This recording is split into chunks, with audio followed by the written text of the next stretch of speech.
Okay, so I think we're good to skip intros. You guys pretty much know me, and you guys pretty much know Lacombe. So unless Lacombe wants to introduce himself.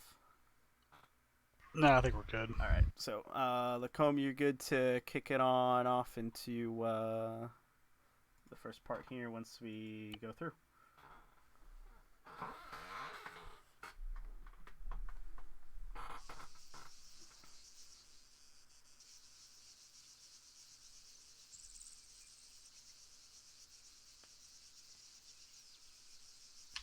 Alright, guys, so welcome to Basic Leaders Hold up, course. nope, I don't think everyone's in yet. Well, you can still hear me. Yeah. Aker might be doing some weirdo stuff. We'll just wait on it for a second. Once you're actually in, move around a few steps that way so we know you're actually fully in. There's green light. All right, there we go. Cool. Now Alright, everyone's you here. guys can just gaggle around us. You can hear.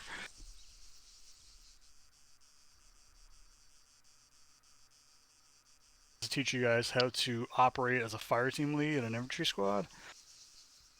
It pretty much compounds on BIT and AIT.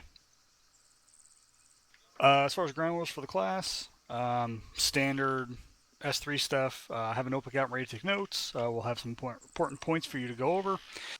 If you have a question, you can either just type a question mark in chat, or you can just let one of us know over voice. Doesn't really matter. We're not too strict on that. It's an official setting, so all cav rules need to be maintained during the class, and have fun and try to learn something.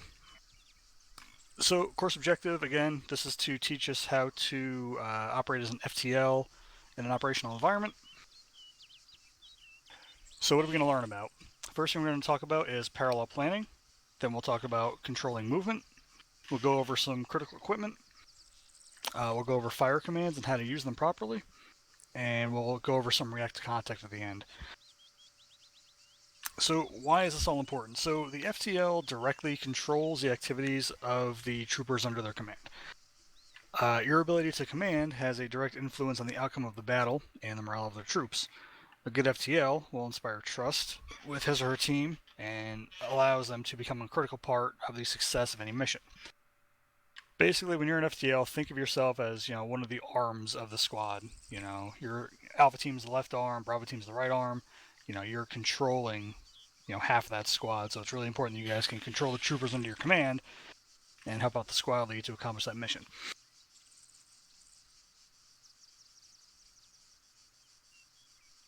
So for infantry leadership, there's three major things you need to be cognizant of when you're leading a fire team. And you can kind of think of it as the acronym MAD, M-A-D. So first part is M, stands for maintaining situational awareness. So how many times have you guys been in ops or been in SP and you've kind of just zoned out when you're moving and you're not really thinking about enemy contacts or anything, and the next thing you know, oh, we're under contact, and now we got to figure out what to do. So as an FTL, that's something you really want to avoid. You really need to maintain a high degree of situational awareness anytime you're moving or operating as an FTL. You always want to know where you are, where other friendly units are, and you want to make sure you know where any key terrain is. A good example is if you're moving across a field, always be thinking, where's the closest cover? If I was coming under contact, if I took rear contact right this second, what would I do? If I took mortar fire, what would I do? The more you think about that stuff, when it happens, your decision making is that much quicker. The A in MAD stands for aggressive. So infantry leaders are expected to be aggressive. Uh, Basically, and this leads into the next one, which is decisive. But for aggressiveness, just have a sense of urgency. You always want to gain and maintain momentum. You want to achieve surprise, shock the enemy with violence. And you always want to exert clear, forceful control over your unit. You don't want to hesitate. You want to give them clear directions. They're looking to you for guidance as the FTL. Your orders should come out in a positive and a forceful manner to communicate the urgency required. And just like I was saying before, with maintaining situational awareness, troopers are even more guilty doing this compared to FTLs and squad leads. It happens to everybody. So if you notice somebody kind of zoning out, dozing off a little bit, make sure you just remind them, hey, keep your sectors, keep 360, all that kind of stuff. And the last part of the acronym MAD is decisiveness for D, which goes along with aggressiveness. You need to be decisive when you plan and execute a decision. You need to be decisive about it and go through with it fully. And if you've been having situational awareness and paying attention, you already pretty much have an idea what you want to do should something happen, um, which will lead into decisiveness. You're able to know what you want to do and then forcefully execute that idea and keep your fire team safe. One thing we don't touch up on enough, especially when it comes to being a fire team leader, is you got to be loud.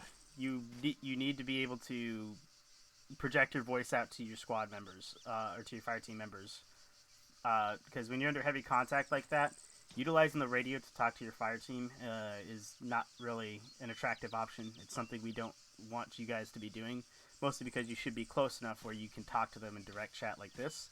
But being loud and making sure that you're aggressive with your actions, that ties all in together with that. So it's incredibly important that you do have a bit of a commanding voice when it comes to that stuff. Yeah, ideally the radio should be pretty much between fire team lead and SL comms, not so much fire team lead to fire team comms, unless it's an emergency. Like a trooper can hop on the radio if they need to. If they see a tank rolling up, they can obviously get on the radio because it's an emergency, but generally direct voice is what you want to do as an FTL, talking down to your troopers under you. And a big thing too that a lot of people don't do is switch their voice. If you hold tab and scroll wheel, you can change your voice up to yelling. Obviously, if you're trying to be stealthy, be careful with it. But a lot of times, if you're on a regular speaking voice like I am now, once you get a couple meters away, you're not going to hear. So I usually go up 1 or 2 notches just to make sure I'm heard in direct voice. That's something you can always work on too.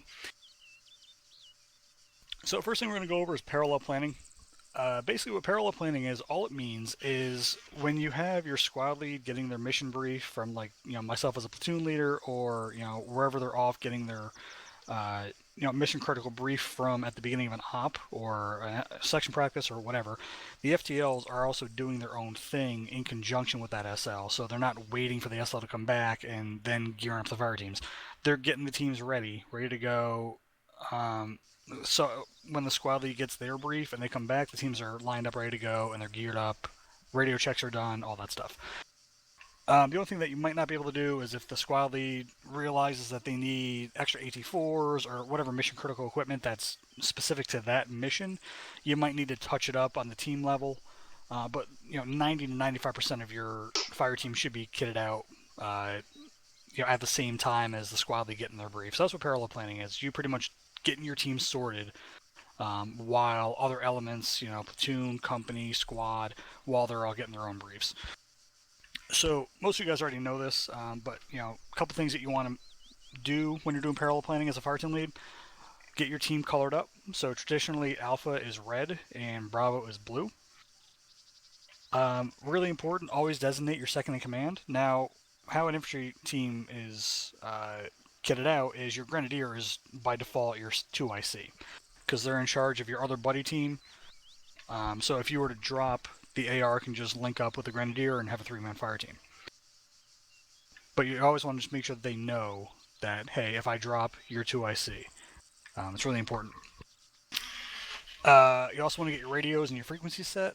For your troopers, you're going to want to get them set on short range, which it should be automatically done at this point with the way our C-scripts is all set up, but just in case it's not, make sure you know what frequency you guys should be on for short range, and make sure they all do the radio checks and get all sorted out that way. Also, as an FTL, you're going to want to start monitoring whatever platoon frequency there is if you're operating with long ranges in platoon. You don't really need to be communicating on it too much, but it's good to know. You always want to know 2 levels up from whatever position you're at. So if you're an FTL, you want to know what the squad's objective is and also what the platoon's objective is. So if you're monitoring, let's say we're on long range 8 for Misfit, you always want to just keep an ear out, even keep it on a low volume, whatever you want to do. Just have an idea of what's going on. And that way, also, if your squad lead drops and you need to take over as their 2IC, you already know, A, what's going on, and B, you can get on the horn immediately and tell platoon, hey, squad lead's down, I'm taking over, here's my sit rep. So it's really important. Established buddy teams, that's a big one, but again, that should be default, FTL and AR, and then Grenadier and Rifleman. But just make sure your team knows who their buddy team is. Next one, this one you might need to wait for your squad lead to get back, so it might not technically be parallel planning, but it's something to think about. Make sure any mission critical equipment is good to go. So if you need night vision, make sure everyone's got night vision. If you need, X amount of AT or certain colored smokes or cable ties, whatever, just always make sure that gets done. Demo blocks, all that kind of stuff. A good thing with that one as well is if in the OIC's planning he has Misfit 3 designated as a 240 machine gun squad, you obviously now know by the time you load in that you're a 240 machine gun squad, so you can work with that and gather your equipment on that regard. But obviously, like Clone said, the rest of that stuff, Met TC wise, you'll probably get from your squad leader when he comes back to brief the guys. Yeah, the less the squad lead has to micromanage when they get back from their own brief, the better. Last couple things, just check and make sure your weights are good. Generally, we want to stay under 35 kilos, and the lighter the better. And an important thing is you want to disperse your weights evenly amongst the team as best you can. You don't want 3 guys at 28 kilos and your AT guy at 35 kilos. He's going to, you're only as fast as your slowest member. So that's something you as the FTL can manage. You can have your AT gunner, say he has a Maws with a couple of rounds, you can have him offload a round onto his battle buddy. Or whoever, just kind of evenly disperse the weight as best as possible. But ideally, you want everyone to be under 35 kilos or so. And then the last thing, once all that's done, go ahead, Fraser. Another trick that I learned is an AR with 2-1 Charlie. I definitely appreciated my guys would tend to pack an extra box for me just because they knew I loved to put fire down range. But beyond that, what helps even further is as you're going through your boxes and reloading, they can dump the mags into your backpack real easy if you keep all of your spare boxes in your backpack. Yeah, usually an FTL will carry 1 box on them because the FTL is the battle buddy for the AR gunner, and it's a good way to know if the AR is black on ammo. If they're calling for that box, that means they're black and you're down to 200 rounds. So that's usually how it's done. I don't know about every squad, but generally what I've seen, that's usually how it's done. I don't know if Geki's seen differently. Yep, that's basically all dependent on your squad's SOPs, your fire team SOPs set by your fire team leader if they decide to do SOPs regarding that. It's different per fire team or squad. Typically, I don't run a lot of ammo on my ARs because they are also the ammo bearer that's carrying extra ammunition for the entirety of the fire team. And the fire team leader ends up carrying a lot more boxes in that regard, but it's all different depending on your fire team SOPs and squad SOPs. But just get with your fire team leaders and whatnot on that in the operations or your section practices to hash that out as far as your weight distribution goes and your ammunition distribution goes. Then the last thing for parallel planning is just getting the team, once everything else is done that I already mentioned, just get them over to a rally point, wherever you designate. It could be those buildings behind you. It could be right in place at the boxes. Your SL might tell you where to go. Just, have some kind of rally point. Have them, kneel, fire team file, all nice and pretty. And they'll be good to go. And then just let your squad lead know that your team's ready. And that's pretty much parallel planning. So we'll practice that real quick. So we're going to, we already have the teams pretty much shacked up and split out. So I will take Alpha Team, Geki will take Bravo Team. So since we have 3-man fire teams, I'm not going to count the instructors as part of the team. So Anderson, for Alpha, you'll be the FTL to start. Fraser, you'll be AR. Bravo, we'll head down there be, to the most northwestern box. Grenadier. AR. Roger that, All sir. right, so we'll kind of go in order of the shack. So Vaughn, you'll be our FTL. Hey, Geki, just make your short range something different so we're not stepping on each other. Yep, we'll do. So Vaughn, you'll be FTL versus Grenadier. Eversman, you'll be the AR. Yep, so you'll be so you FTL, can quick select on the kits there to grab your kit for that. We'll do this box. All right, Alpha guys. Over here. All right. Yep, sorry about and then Vaughn, you'll sort out your guys as needed. Our short range radio will be block 1, channel 3. Anderson, I assume you So, want something, Granite Vaughn, here? go ahead and get your pre-planning or parallel planning done with your squad there. What we will be carrying is one AT4. That's our Met TC for this. Alright, copy. Alright, Alright, my 1-3 gun check. is Roger, stats are. Alright, everyone radio check. That was Lima Charlie. Charlie Lima. Really? Oh I man, just smack you. I just take whatever I can, even if it goes over. Radio check. Lima Charlie. Alright. Sounds good. I didn't say it over the radio, but yeah, you're good. Oh yeah. So Gek, you taking the AT4? Nope, that'll have to go down to your Grenadier or whatever, Okay. because you're operating as a three-man team. So, Oh, a 3-man team. Sorry, yeah. so yeah, Yeah, you'll want Geki's not actually here. He's not actually here. you'll want one AT4 and at least 1,000 rounds of the M249 on the team. 4 of those will be on the AR gunner, and then at least 1 on the FTL. And I already then, have 1,000 rounds. You want a minimum of 4 frags and 6 white smokes, and Yeah, no Keith, less the base- no less than 36 kilos. Basic loadout for AR comes with 1,000 rounds. Mm-hmm. All clear. Roger out. And 4 of those will be on That's the about AR gunner, 1,000. and 1 of those will be on your FTL. Alright, we need to switch my radio. Okay, I'm just saying the basic Roger loadout out. comes with 1,000 rounds, and I'm under 35 kilos. All right, and our squad Right, I rally got the point, belt. once we're done, Vaughn, our squad rally point is going to be to the northwest by the flagpole, facing south. Alright. You just pretend I'm a rifleman. Alright, let's file up. Did you stay before? Well, let's slap an AT4 on you there, sir.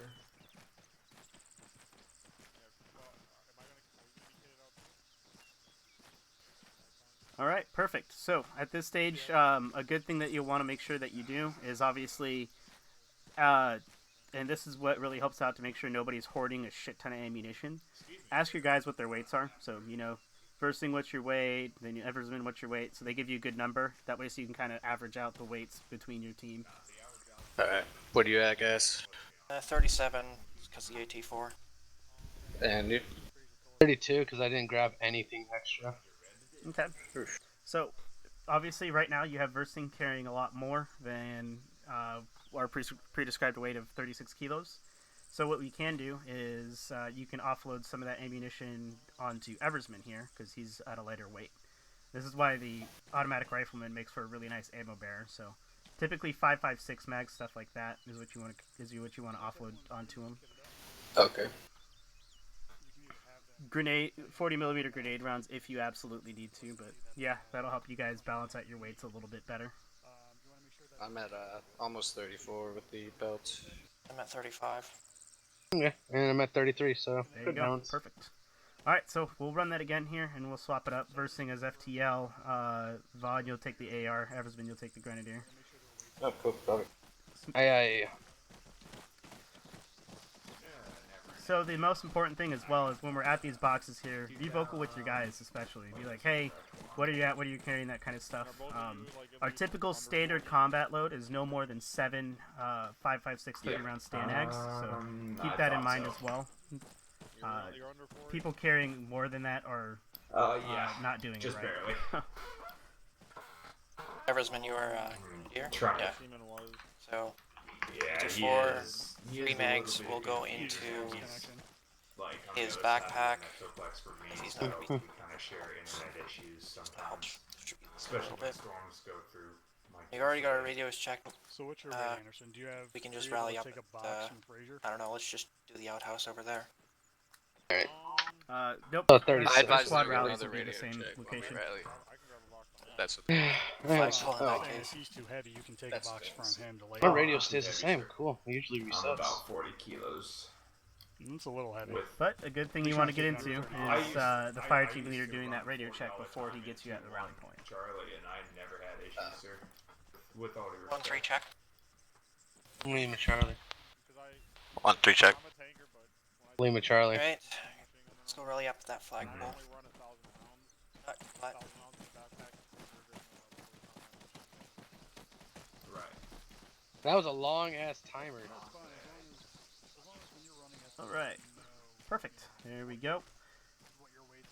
Good. Alright, so again, want to make sure that you double check on everybody's weights. That way so you have a good average between everybody there. I'm 30, I can take extra load if anyone else needs to unload. Got 33.3. I am going to give you versing 1 white smoke, so that way I'm at 35. I can take I'm good now. All right. So I'm at 31. Eversman is 35.8. I'm But at I'm at 33. 35. and Vaughn? 33. Okay. Perfect. Eversman You could take a Little couple bit heavy. frags out of his backpack. dump some Don't ammo touch my into my frags, I'll bag. smack you. Just I dump use whatever the you want frags into more my than bag to help 320s. balance out your way a little He's bit. got a couple 40 mic mics. Why do you sound different every 5 seconds? Let me fix it. Okay, enough with the talkie-talkie. All right. Eversman, put some stuff in my bag. I did. Need more stuff. Put some mags or something, like 3 mags. Hey, how's If I that? put 3 mags, I'm gonna have 4 mags total. And get me 1 mag. There. Perfect. Okay, now I'm at 31.65. Everson, you're still at what? The 34? issue I find with No, this you're weight good. thingy. You're good. You don't have to be like Should be. directly on top of each other with weights like that, but Yeah. as long as you're plus or Geki. minus a few pounds or a few kilos here or there, you're good. All right, let's Yeah. let's head on over and run that again. Eversman, you'll take the This FTL. Vaughn, Grenadier, and versing AR. Copy. Alright, so Fraser, we'll have you make seaman AR. And once you guys get your Copper kits, has and 1,000 this rounds. Roger. 1,000 rounds. Comfortable with, honestly. I'm Vaughn, packing you're the 3 GL, plus yeah? extra boxes for you there, Chief. I take the 84. You know, Yep. 600 is usually more than sufficient, but Oh, always. Yeah. Versing right. AR, you've got what? yeah. 4 or 5 I'm- I'm- 5 More than 30 boxes. kilos Need to is grab too myself an much. extra box. So yeah, this kit's at 37. It's at 32 Got 4 with loading boxes. ammo. Good to go. Yeah. I'll grab myself an extra box. Restock Put me at block 1, channel 32. 3. Yeah, Vaughn, we'll what's keep it your all the weight same. again? 37. Yeah, Oh, I dumped the max. the AR. Are we going to be using the long range at all there, sir? No. Then we got to radio Roger check that. it.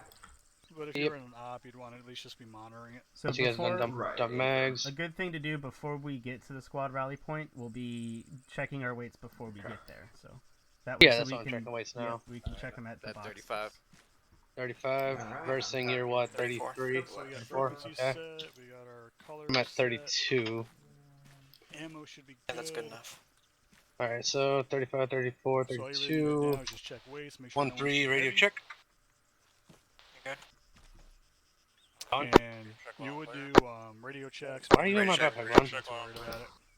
Why do I hear them? Because they're using the long range. Once y'all Oh, are done, okay. go They don't and, have the radio line up set on up. me. Alright, let's go. Line up. I gave you Let's see. 2IC will be Anderson. Seaman, of course, AR. We got the LT in the back with, I believe, AT capability. All right. Good, good. Awesome. Let me actually pack one myself. So, obviously, it's a little more cut and paste. This is typically our average combat loads within a fire team, with some exceptions here or there, depending on if you're a specialized role, not being a rifle squad, stuff like that. There can be some differences there. But definitely, if you're a fire team leader yourself, set up SOPs within your fire team as to how to smooth out this process a little bit easier. And obviously, tell those SOPs to your squad leader as well. That way, so we can all get all that stuff set up for SPs and all that, and it goes a lot smoother. Same thing with operations as well. You as the FTL basically will dictate your own SOPs within your fire team. So it's important to keep that within yourself. There, it works out really well. Okay, I'm hearing Fraser on short range. Don't worry about it. They probably have block 1 channel. Yeah, I turned off my 152. They're on the 343. Because I just turned Hey, off my Lacombe, we're all 15 good to go. both my 152s. Does anyone have any Hey, Geki. questions about all this Yeah. stuff? Yeah. It's more of, why don't we teach how to do combat pacing anymore? That's typically something that we can address in like BIT or whatnot. So, at this stage, it's to be expected that you know how to do the combat pacing and all that stuff. Yeah, I've just Double been. tap C when your We weapon got is sergeants and that going through ops that don't know what the hell combat facing is. Just wondering why it's not taught that much. Yep, I mean that's something we can get with squad leaders about, and we can have them address that in SPs that way, so it's more widely known and stuff like that. Alrighty, I'll carry an Right. extra belt. Otherwise, Frazier, what's your weight at with that Moz? Looks like 37. Yeah, because I mean, even going over 35, yeah, 35 should be the golden number. But even weighing 45, if you're running combat pace, you don't run out of stamina. Roger that. Although, actually, let's have Lacombe be that Grenadier, since Frazier's taking that rifleman slot. Seaman will take. All right, go ahead and take a little bit of a shakedown if you want. We're just waiting on them to finish up. And then we'll go over our movement controlling, which is probably one of the more important sections of this. So just for giggles, so we'll roll heavy. I'll carry an extra heat round for you. Thank you, sir.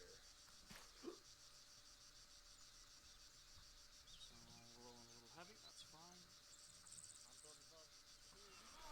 I can find this class being a good class for SLs to go through. Oh yeah, no, it's a good class for anyone FTL and up. Yeah, but it shows exactly what an SL doesn't have to do.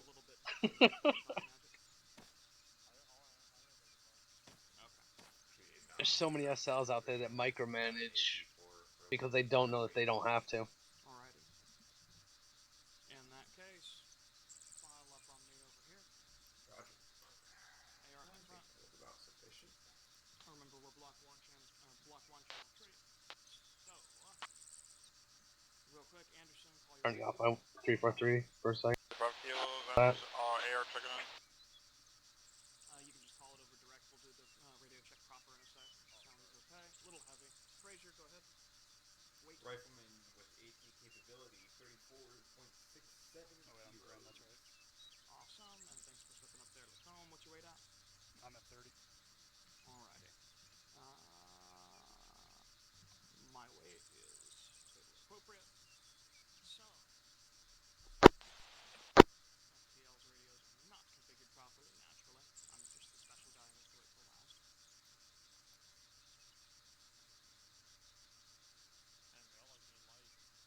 FTL checking in. AR checking in. Grenadier up. Rifleman AT up.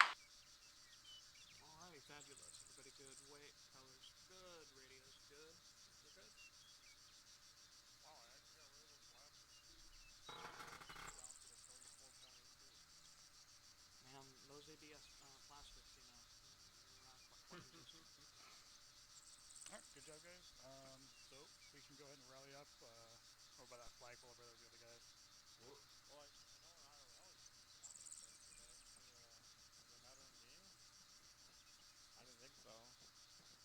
We should create a script for that, actually. Like, where we Yeah, actually those need last combat ones, lock those goggles or ones, something. Then all there are is extra weight. I always throw them away anyways. Yeah. Shoot, if I'm gonna put something on my face, it'll be a shemagh. Bravo, follow up behind me. Paper. Or Alpha, follow up behind me. There we go.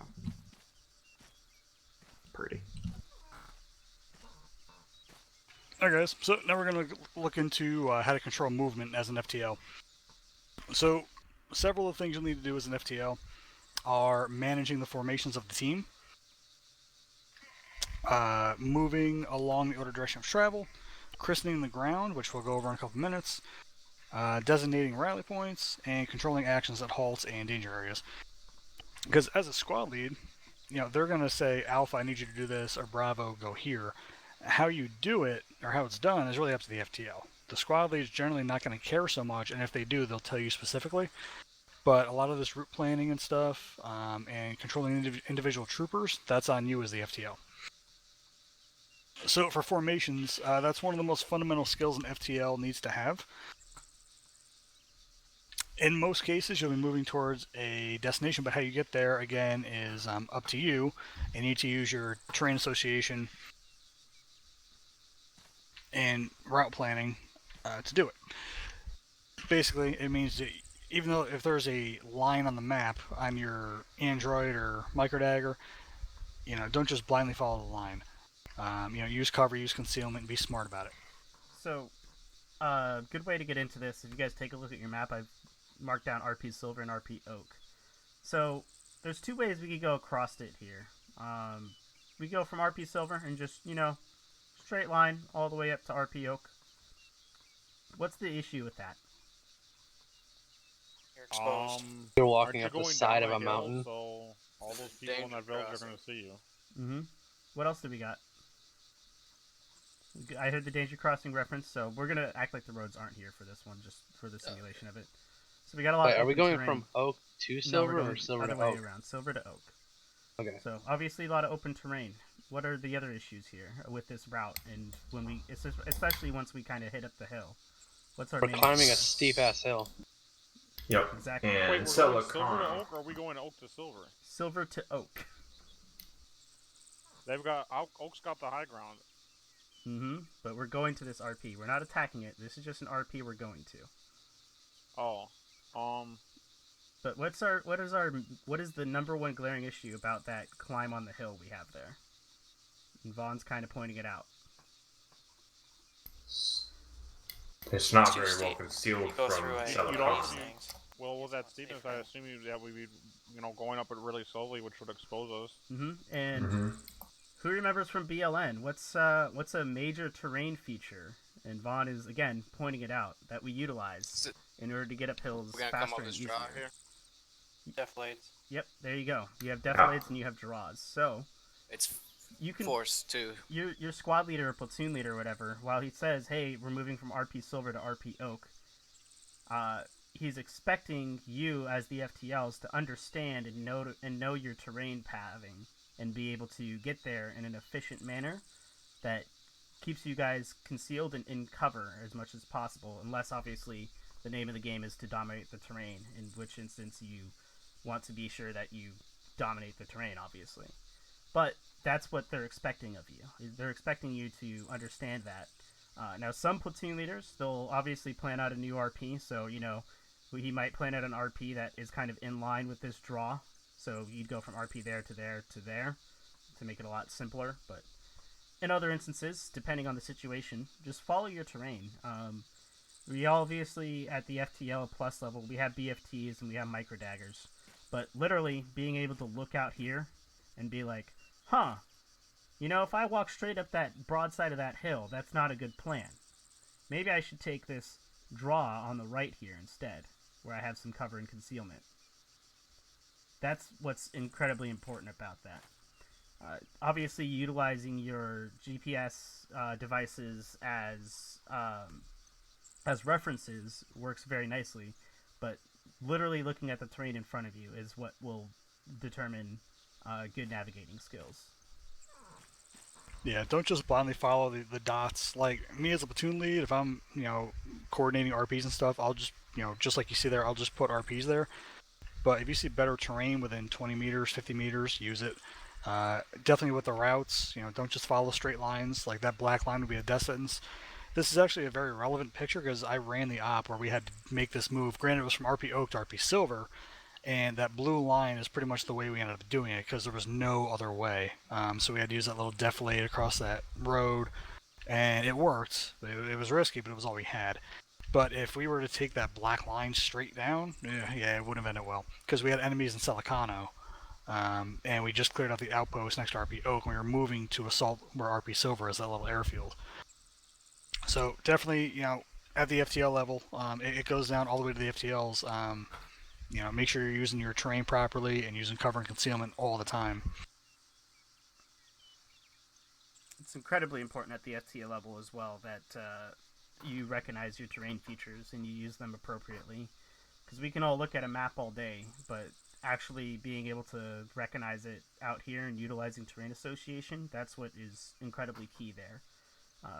The very important aspect of it is that you as the FTL, especially in that point man squad, you are the lead fire team in the entire platoon element. Your navigation skills are incredibly important for that, in order to make sure that the entire platoon doesn't stumble upon an ambush or isn't walking across an open field when there's a tree line they could utilize as cover, 50 meters to the left. So all that kind of stuff is incredibly important, which is why we're kind of nailing it in a lot more than everything else we've talked about so far.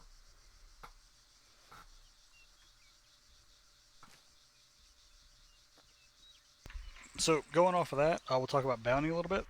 So bounding, especially if you're in contact or suspected contact, you'll be using bounding Overwatch either within the squad between the two fire teams or within the fire team as your two buddy teams.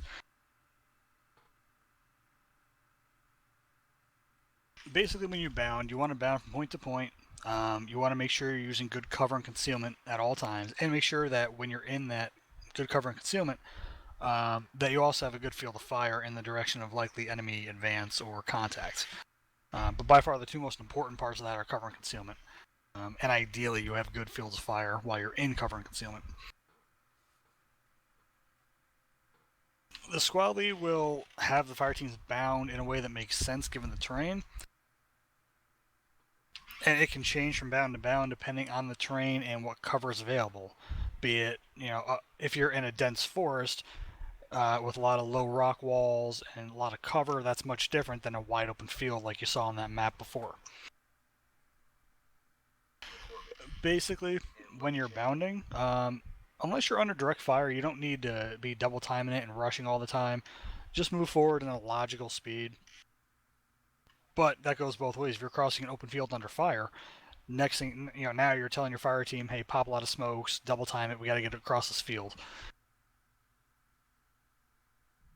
So that's pretty much bounding.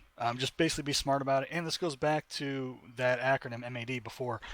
Always, when you're bounding, okay, if I was to get, let's say we take that map image. Okay, we're crossing that open area. Oh, now we're getting engaged from, the outskirts of Salicano, and it's, 400 meters away, which is effective rifle range. What am I going to do? So it's better to have an idea, prior to that happening. So when you get that, sound in your right ear, hearing snaps, it's okay. I already know I'm going to take the fire team, and set up an SBF here, and flank my other buddy team around this, tree line or whatever. You already have that kind of in your head. So anytime you're bounding or moving at all, just make sure you kind of know, if this happens, what will I do?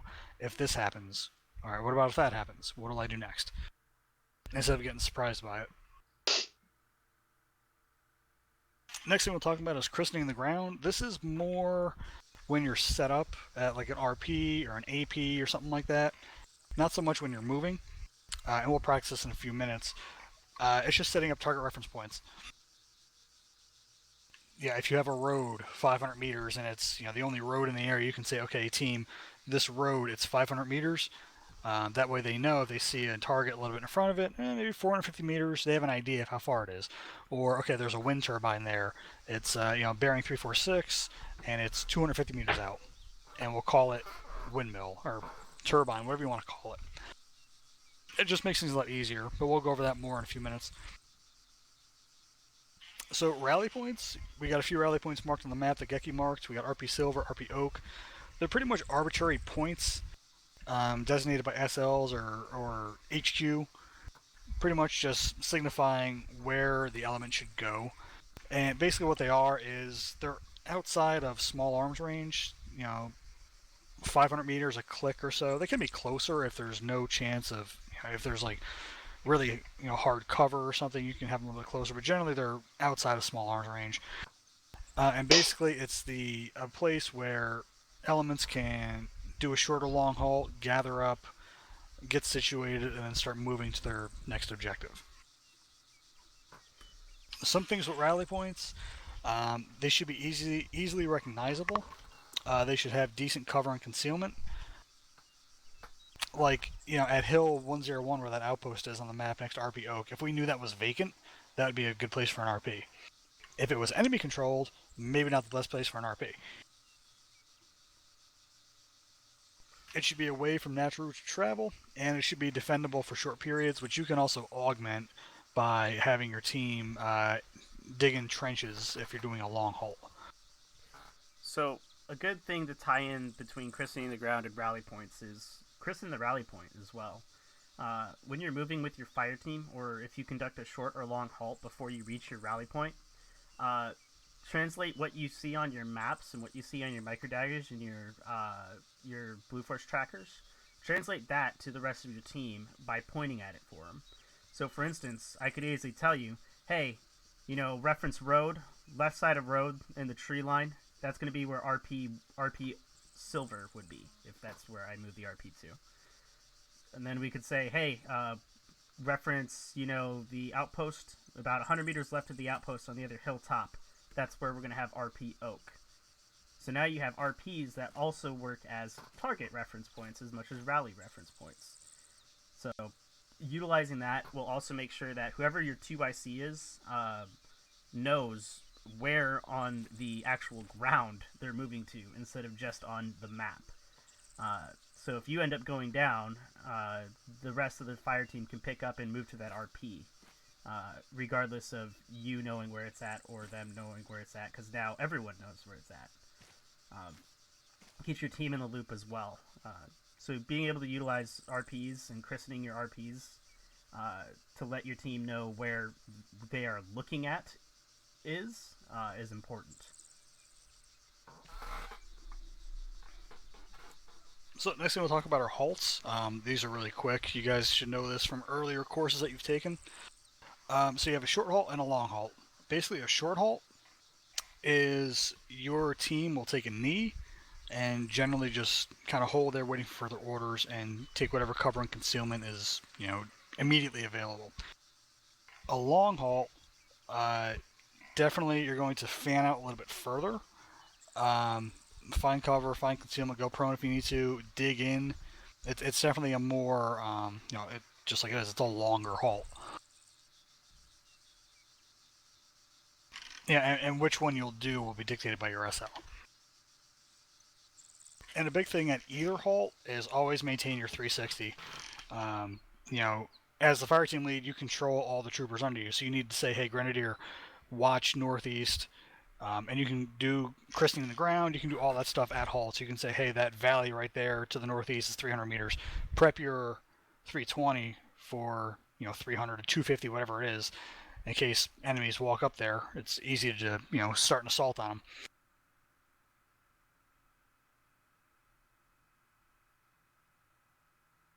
So these next couple, I'm just going to kind of read through. So actions at danger areas. When encountering a danger area, the lead FTL will signal the danger area to the rest of the squad, and the SL will halt the squad and move forward to assess it. Usually, roads are a good example of this. Open areas. So a security element will be posted on the near side. The SL will send the remainder of the squad to the far side, where they will set up security and then signal the near security elements across. For roads and trails, the squad will cross roads or trails by team at or near bends, narrow spots, or on low ground, because they're open areas by default, they're dangerous, so the more you can mitigate that, the better. Villages generally are avoided. Minefields, obviously, you generally want to avoid those, unless it's been deemed clear by EOD or sappers or whoever. Streams, select a narrow spot in the stream that offers concealment on both sides. Observe the far side carefully, and place near and far side security for early warning. Clear the far side, and then cross rapidly but quietly. Wire obstacles are generally bypassed. Crossing danger areas. Generally speaking, we put out flank and forward-facing security on the near side of the danger area. The crossing team passes in between the flank security and quickly crosses, setting up flank and forward security on the far side. The rear team crosses quickly, and the unit continues moving forward. So, when it comes to danger areas, if we take a look from RP Silver to RP Oak, and we'll bring the roads into play for this one as well,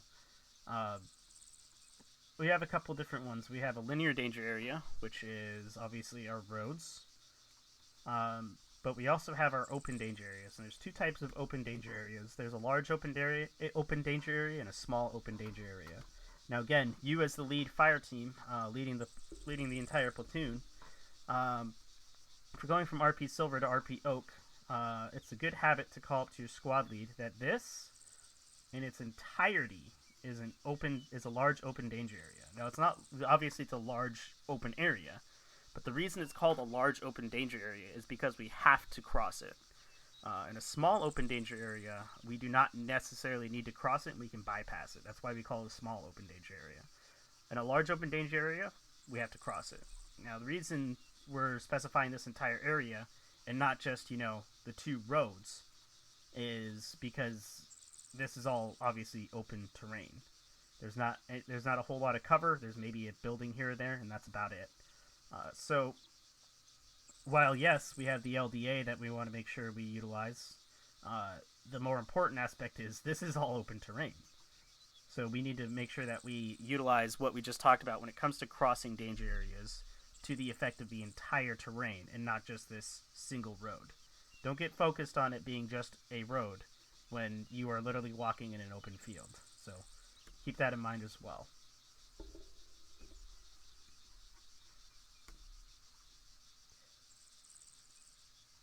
And, All right.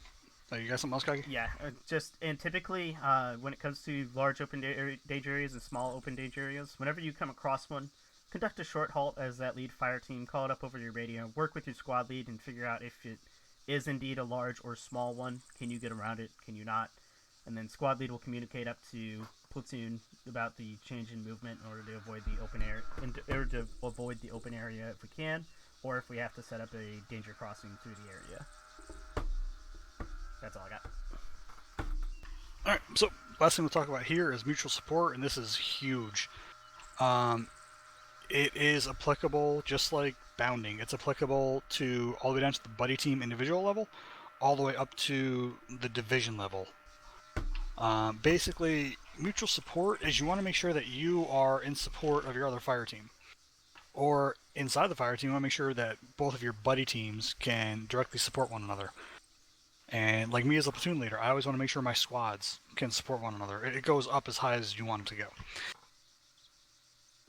But definitely as an FTL, you're looking at it from both ends. You need to make sure that if you're moving your buddy teams around, if you send your second team, your grenadier or rifleman, if you send them 100 meters, down an area, you need to make sure that you and your AR can cover them as they move, as you're bounding. And then if you're moving the entire fire team because your squad lead said, hey, Alpha, I need you to go here, he needs to make sure that Bravo team, is able to support you as you move.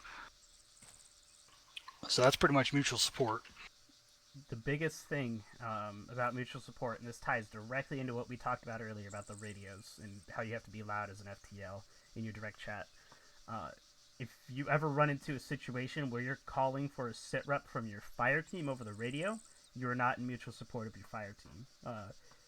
Generally, a good rule of thumb when it comes to mutual support within the fire team, and we've talked about it in past classes, is be at most within shouting distance. That way, so you can all hear each other from shouting distance and stuff like that. Being any further than that, where you have to use the radio to communicate with your other buddy team or any other member of your fire team, means you're too far away from them. Shouting distance at most. Typically, especially with the butter teams and the fire teams, the closer you are together, the more effective you are as a unit. Because the FTL is the one generally controlling all the fires, which is what we'll get into in a little bit here.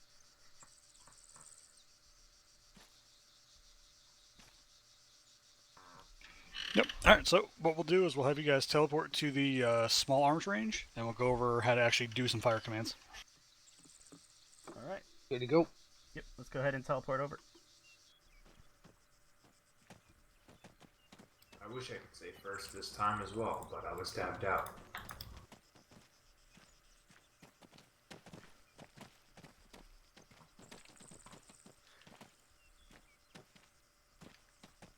We got everybody?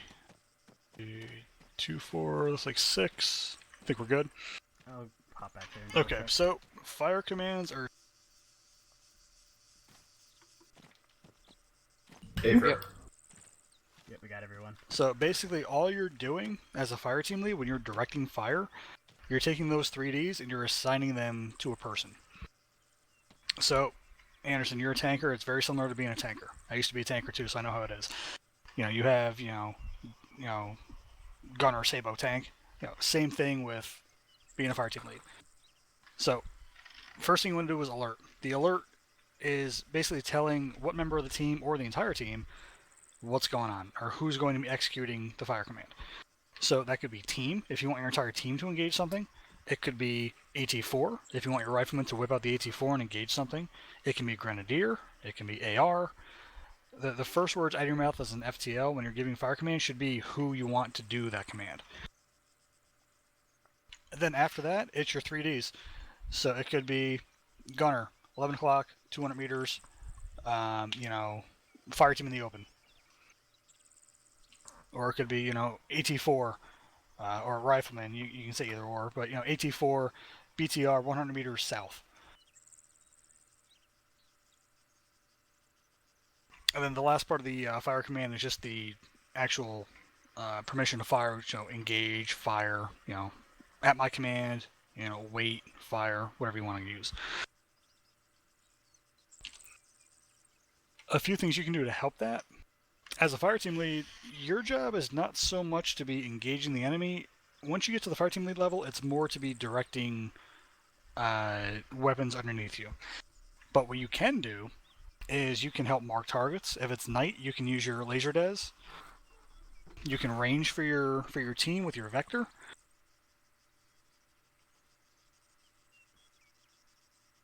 You can pop smoke if you have red smoke. That's why you have a 320.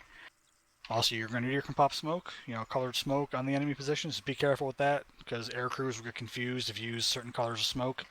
We've seen it happen. So generally, we'll use red smoke for enemies.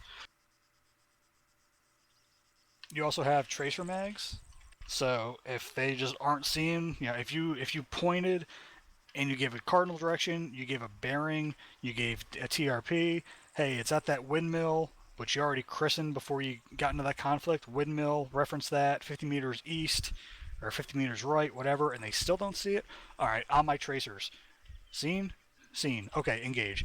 So you have a lot of tools to walk and talk your team onto whatever, objective you need them to hit. A good thing to get into as well, and that is the fact of tracers. Honestly, as an FTL, you should be carrying nothing but tracers. If you need to fire a weapon, it's to mark enemy positions with tracers. Your ACOG that is on your rifle isn't necessarily for you to be able to pick out targets easily. It's also utilized as a range table for your small arms weaponries, like your 249 or your M4s within your fire team. If you know how to use the ACOG properly, you'll be able to know that you can easily guesstimate ranges with it when it comes to dealing with infantry targets. So it is a very effective weapon. Plus, you're getting tracer rounds out, and you're somewhat consistent. You're somewhat adding into the volume of fire. That is what we try to achieve when we are in a firefight like that.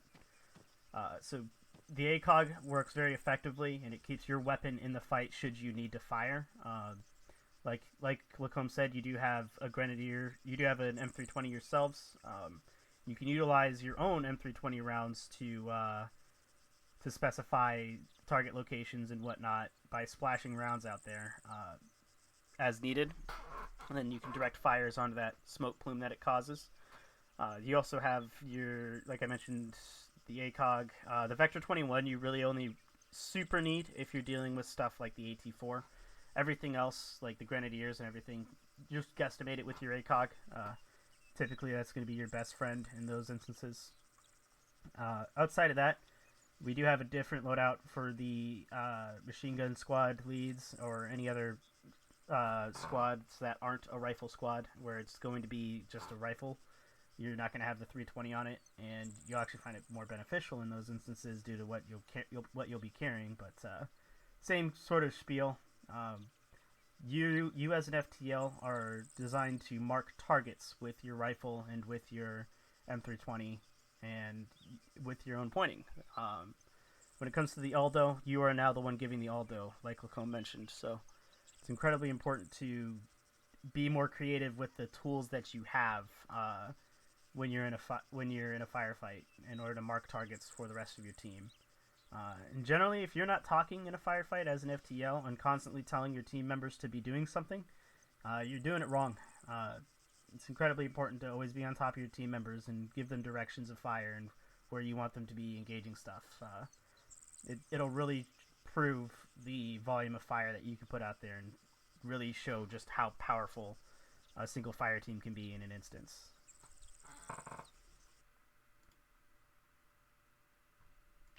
So, a couple more things. For rates of fire, there's two major rates of fire that we use in the Cav. So there's sustained and there's rapid. Sustained is slower, rapid's a little bit quicker. Rifles, it's not as important, but I'll go over it. So for rifles, for sustain rate, you're looking at one shot every 4 to 5 seconds. For your saw gunner, which this is more important for, you're looking at a burst of about 3 to 5 rounds every 4 or 5 seconds or so. Really, it's just more to give light suppression and, more importantly, just to conserve ammo. Rapid rate, it's a little bit faster. So for rifles, this is now one shot every 1 to 2 seconds, which again, rifles, not as important. It's more important for the saw gunner.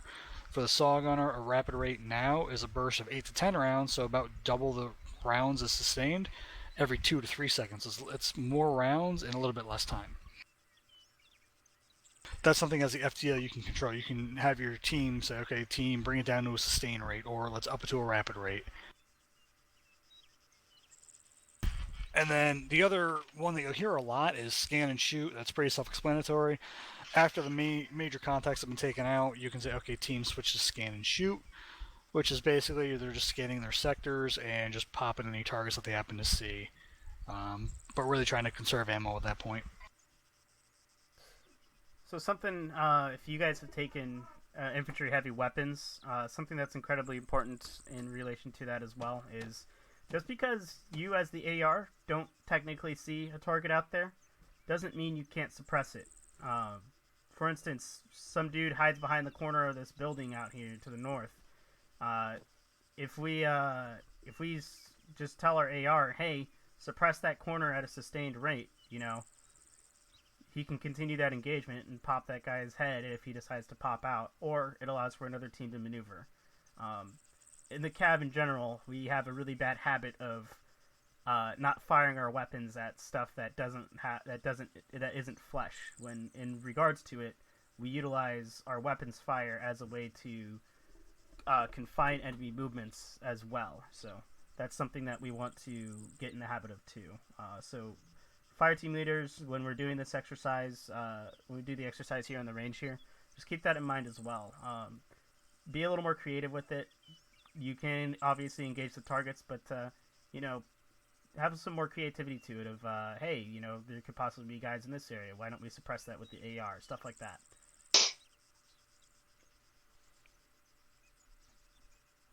Okay, if I may. Yep. Another thing, why not get an HE T or timed grenade on that? Start suppressing it, give the Grenadier a little bit of time to switch acquisition. Obviously, if you're using tracers, he'll be able to follow them in, prep the HET, and get it right over the wall, pop his head off, so to speak. Yeah, we'll be talking about that in a little bit when it comes to our massing of fires. But go ahead and continue, look up. So basically, fire superiority, that's the name of the game when you're in FTL. When the lead team's in contact, they need to achieve fire superiority to allow the trailing team, which may or may not be you, time to maneuver.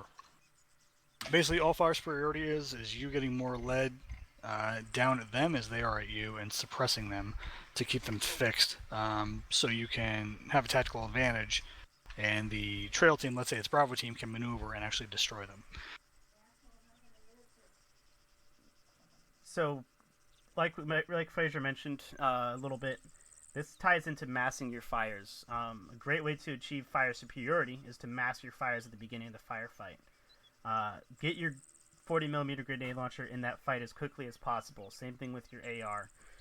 Having them engage at rapid rate, putting 4 or 5 rounds of 40mm out there right away at the beginning of the firefight is crucial at the beginning when the enemy contacts are in that tight formation or whatever they're at, and you can engage them smoothly. A way you can do this is by giving trigger commands in your fire orders. So when we tell the AR, hey AR, wants you to engage this fire team, and the fire team that's occupying the 2-story building outside of it. Wait until you hear the 40 millimeter grenades go off, and then you flip that trigger order over to the Grenadier, and you say, Grenadier, engage 4 times HE at that 2-story building where that 4-man fire team is. So now you've got a trigger order. The AR now knows not to fire until those Grenadier rounds go out. You can even throw stuff like an HE Moz in there. Like, Moz, I want you to engage after the first 40 millimeter goes off. Stuff like that. Massing your fires and having a much larger volume of fire superiority at the beginning is what will help you win that firefight. And it stops a firefight with a fire team from taking, 10 minutes and reducing that down to something like 30 seconds.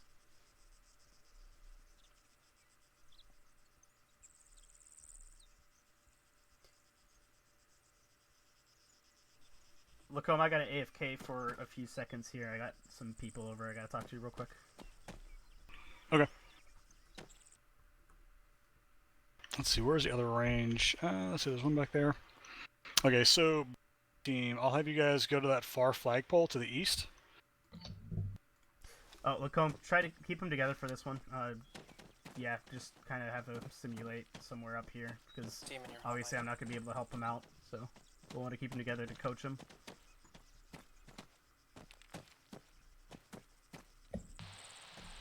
Someone's hot micing. Am I still? Yep. Huh. 1 second. Lacombe, you'll probably want to keep them together, just because you'll be the only one to be able to coach them. Yep. Awesome. That was weird. I'll try to come back as quick as I can, though. Alright, then I'll go over, like, TRPs and stuff here, and then once you're back, we can split off. Yep. Alright, guys, so go ahead and follow me.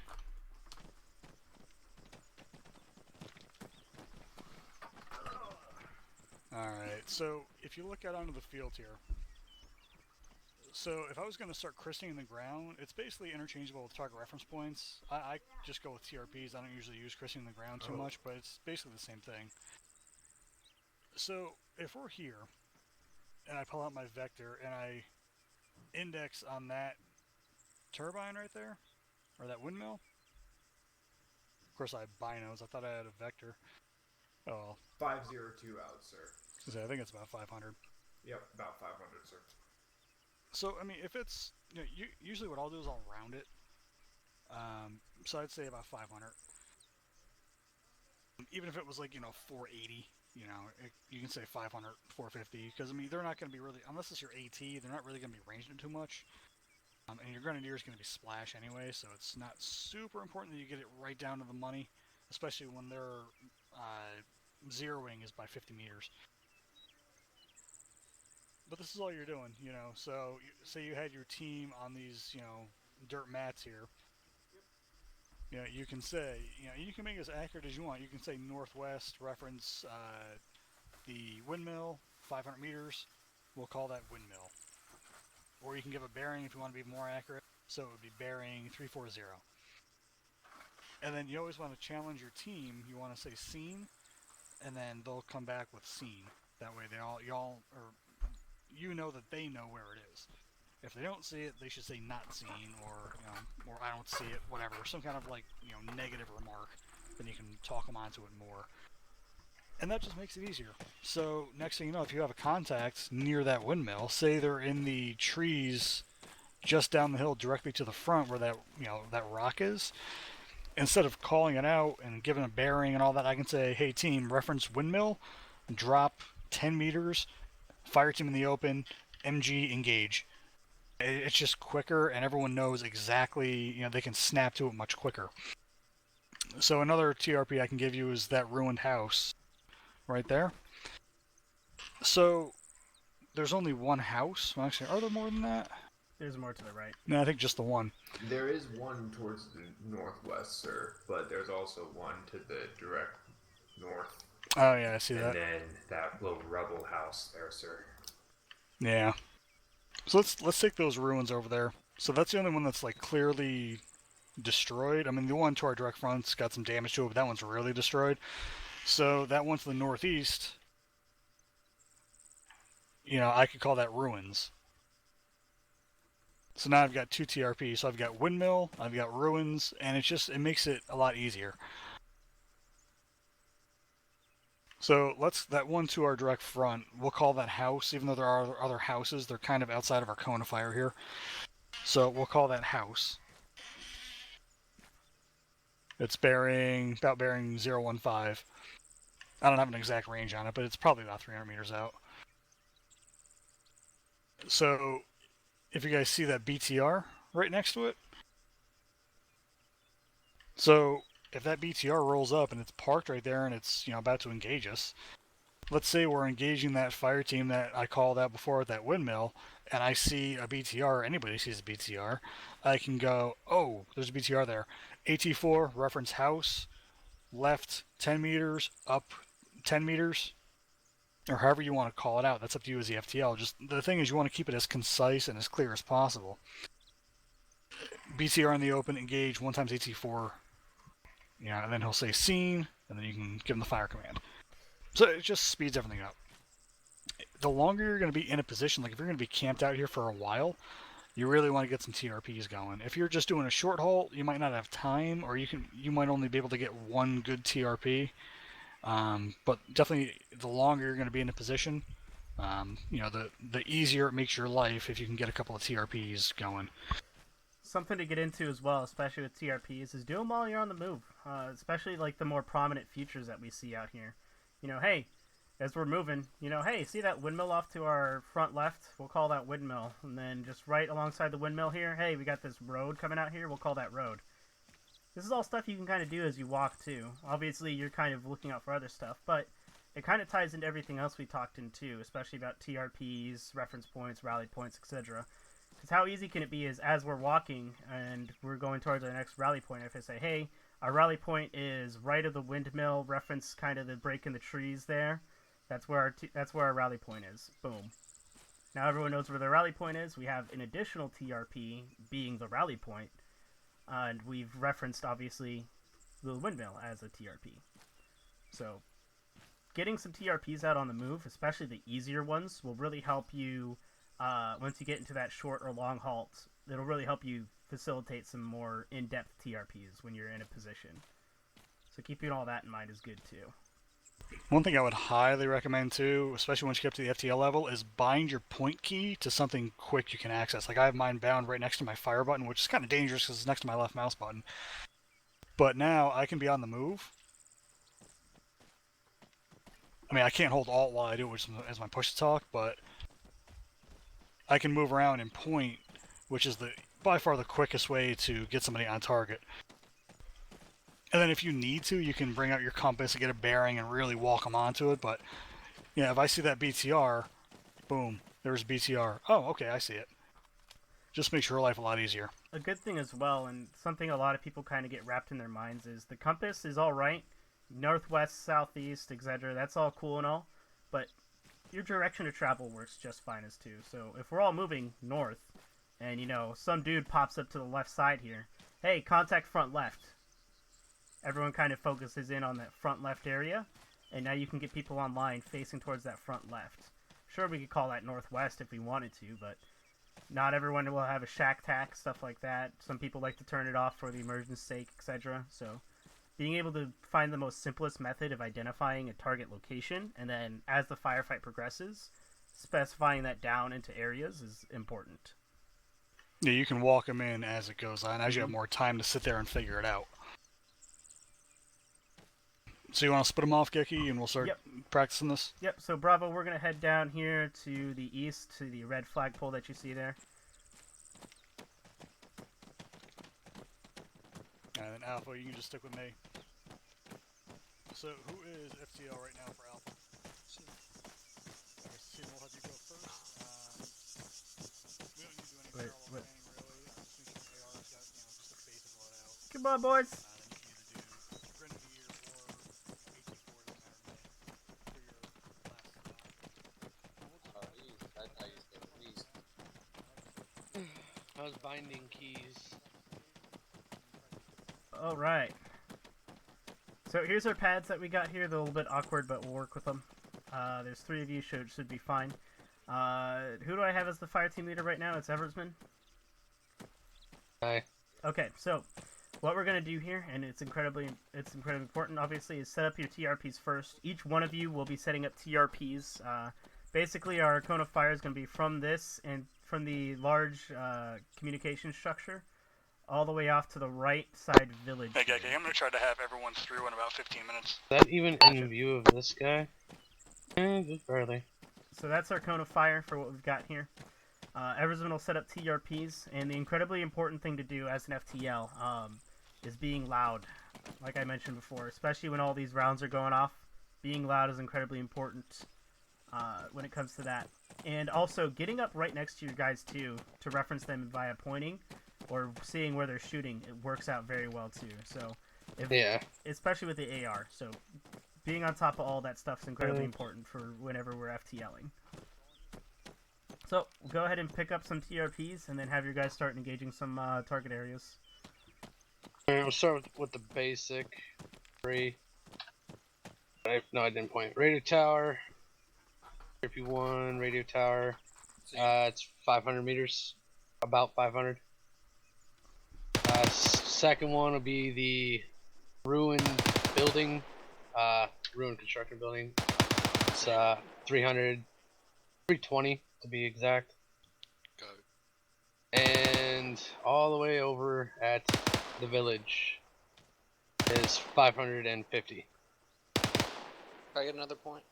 Yeah, it's east, almost direct.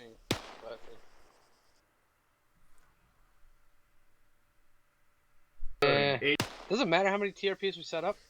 The more, the better. That's all I'm gonna say. How low can you see? Alright, we got a small shack building, almost directly in front of us to our east-northeast. Wow. Upside pointed at you. Right there. Oh. I'm looking at the ground. Alright, yeah, I got it. It's 130 meters. Gotta be house. I don't see any actual other houses. Yeah, that'll be house. So we got radio tower,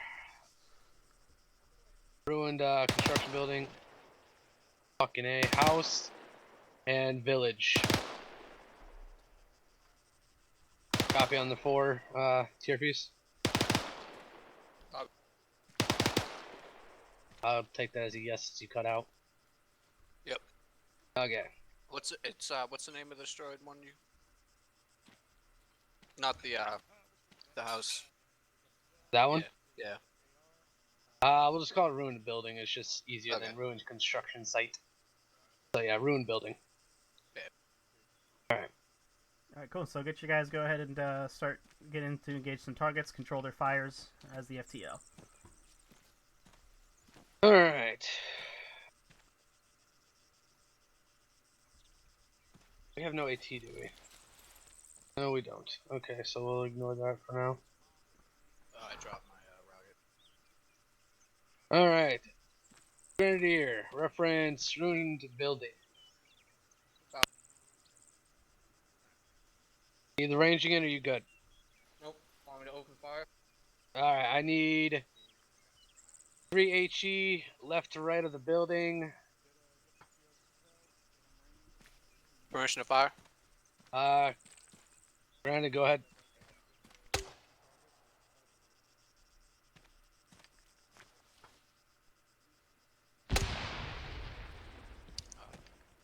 AR, while he's firing on that. Reference the ruined building. Left, down 10.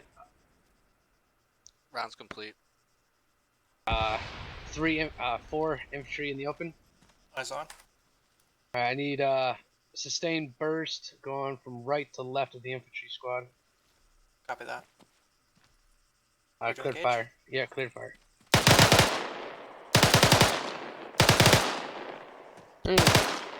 Let's see. Remember, he gave you sustained rate. Sustained rate.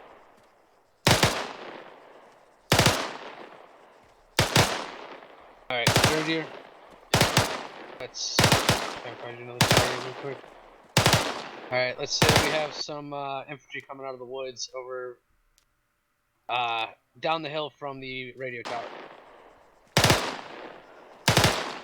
The forest is this side of the road. Remember your sustained rate for your 249. 3 to 5 rounds every 4 to 5 seconds. Say that again. How many? 340. I need Sustained you rate to should put feel 4 comfortably slow. HE around that dark patch of earth underneath the forest.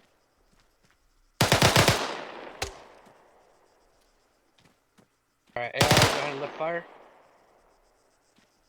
AR, reference ruined house. Left, I don't know if you can see it. Hold on. Left, 20 meters. Reference, you see the BTR? Eyes on BTR. Alright, take out his wheels, sustain fire. Rounds complete.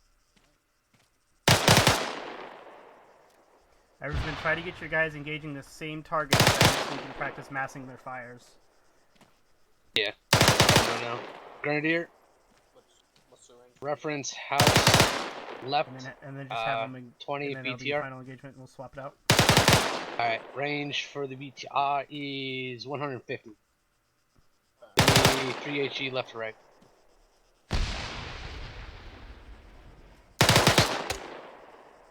We'll go center, left, right. Yeah, that works. So it's spread. Alright, Grenadier, you're good. Cool. Go ahead. AR, Cease go fire. ahead. Cease fire.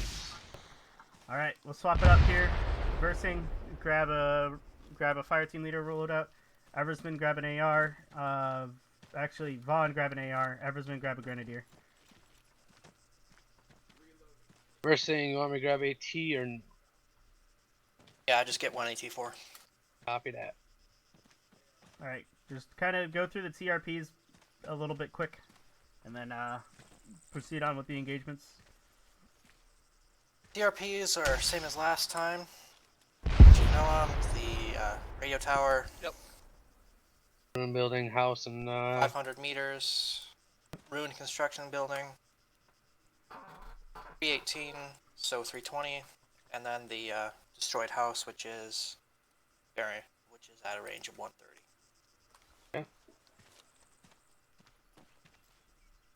First thing, feel free to make sure you use tracers and stuff like that as well, so you can practice your own methods of marking people onto targets.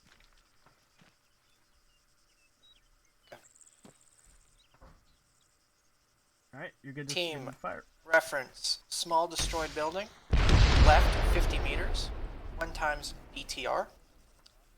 AT, I'd like you to engage.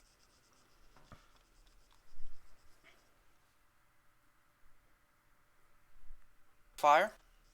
Fireman ready. you said the range was 130, yeah?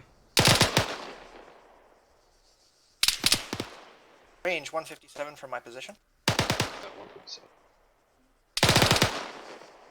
Yeah, 156 from yours. AT's ready.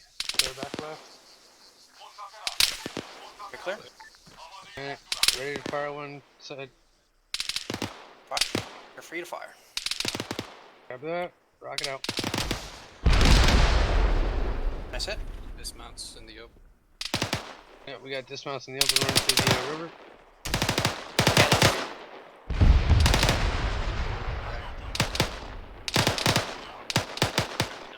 These guys don't die. They're like Terminator people just walking to it. I got back up. Okay, we'll call it there. He's breaking Load yourselves. Alright, reload. These guys are prickly bastards. Why doesn't this auto drop like it's supposed One of them just got back up. Reference, ruined construction building. to? Eyes on. Enemy squad. Grenadier, start with 2 nades. After he has done his 2 nades, engage rapid fire. We got 2 squads, one Clear to Range, engage. range being what? And you want the squad inside the or outside. construction or the left side of it? Inside. Have that. And what did you say the range was? 322. Position. Copy that, 22. 322. Alright, so that. 4's going out. You wanted 3 HE, yeah? Just 2. Okay. Second round. Hold fire, Vaughn. Wait for him to finish his nades. Copy. We just got more. Second round going out. More What is Terminator out? people down there. Engage rapid. Be able to fire with a gun. Yep, fire with gun.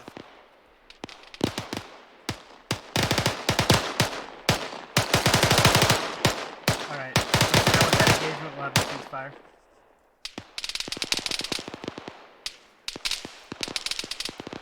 Lower that down to scan and shoot. That will not fall. Loading. You Okay, one more. die. First in Eversman and then ceasefire. Ceasefire. Alright. Hold fire. Alright. Good work. So, again, one thing we want to make sure we do, obviously, is as we're controlling those fires, directing them into specific points as we need them. Typically, good work with the trigger commands there. That's something that is very, very useful. It helps you make sure that you mass your fires onto targets appropriately. But we'll swap it up here. So Vaughn, take an FTL kit. Versing, Grenadier, Eversman, AR. Yay, I get to do my most hated job. Do you need an AT? If you want to shoot one, it's up to you.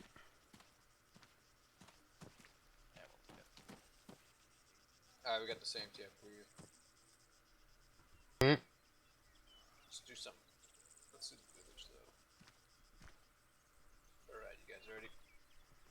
That They are village so- on the far east. Vaughn, you're a little bit quiet. Oop, sorry, how's that? You might want to Yeah, just you stand can in the also middle hold- between the guys here. And you can also turn your volume up by holding tab. And scrolling up. Alright, village to the far east, reference the blue tarps. Eyes on. That's 550 exactly from my position. Alright.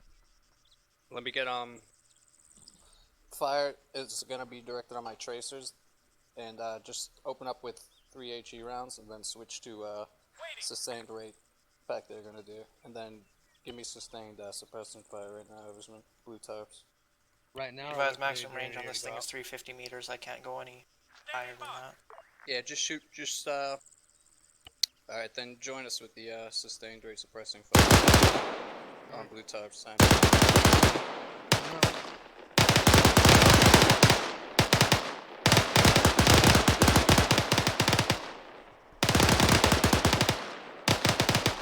Alright, guys, pull the fire left on my tracers. Reference ruined house.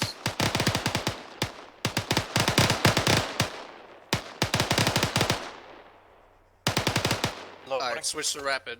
Open up on that house.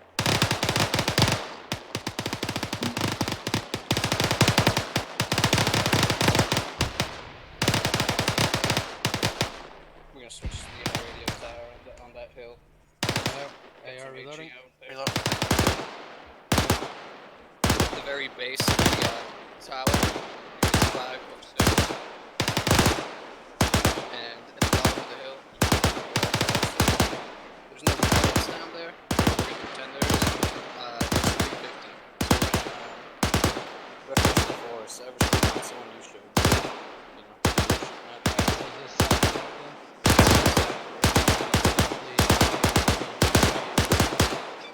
Oh yeah, right with the on that road, it's 379, but in front of the trees is 30. So,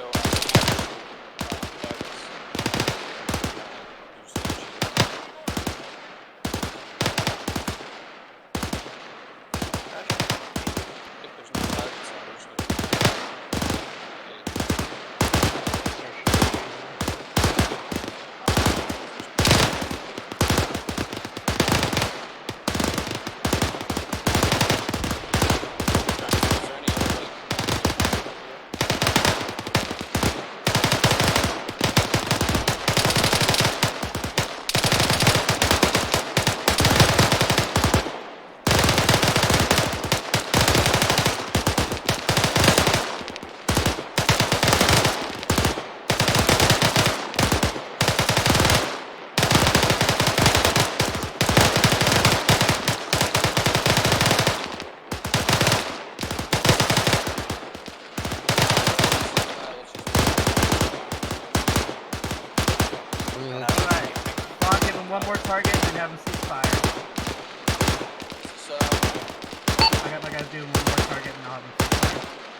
start shooting his tires.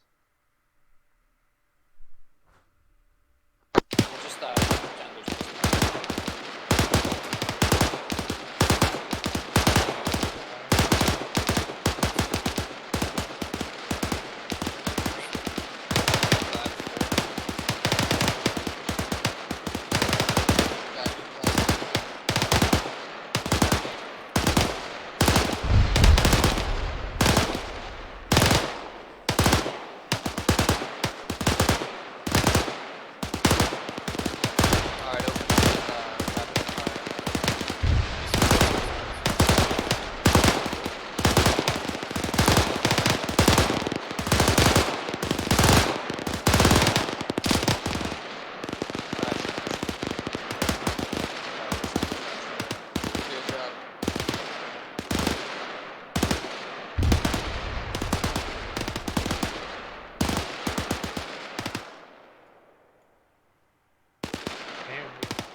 Yeah, there's a BTR moving towards. Not our problem. All right, guys, let's go ahead and head back west here, and we'll rally back up.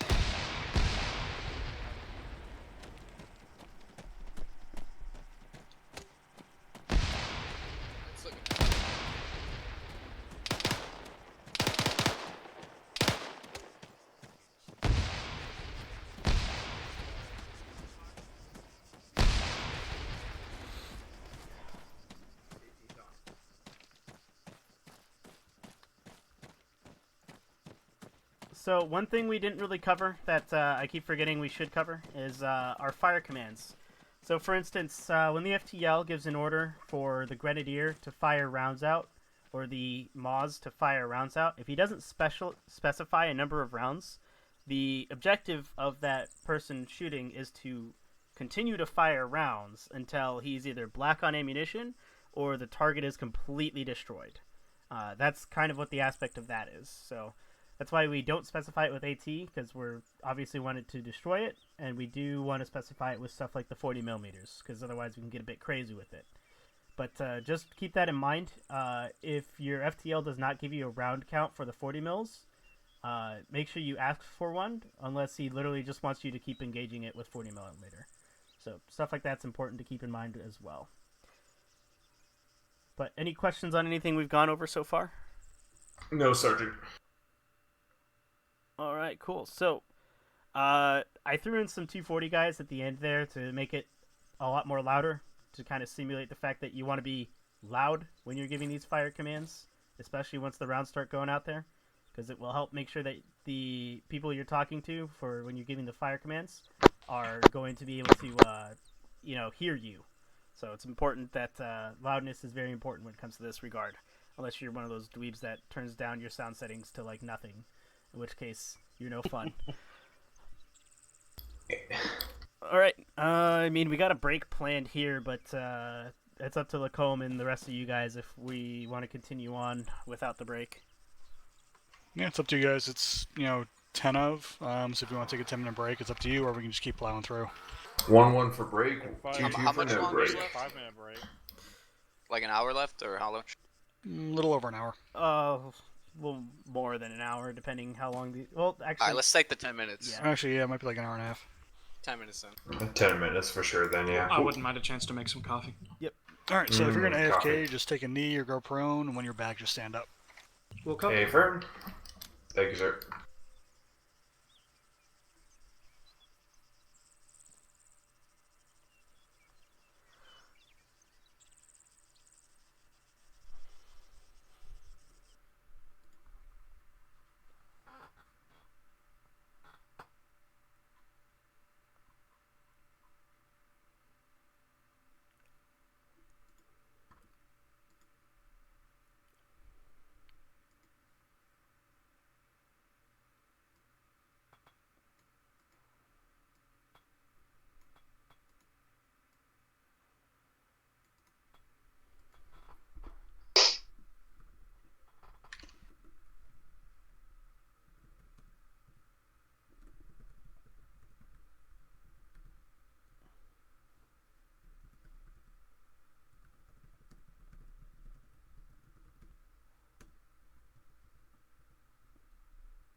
that's a big grad post right there.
Bless you.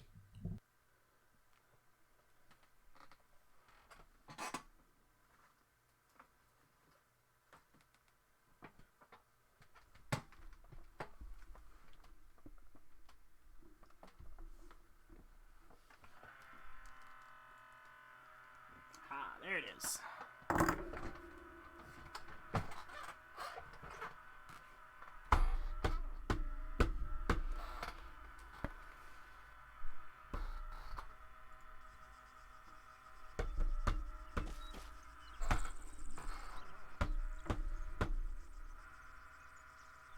What are you killing in the background there, Geki?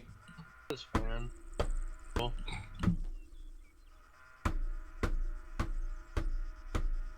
He's giving it CPR. Another one bites the dust. Come on. Oh shit. It might have OD'd. Give it another Narcan.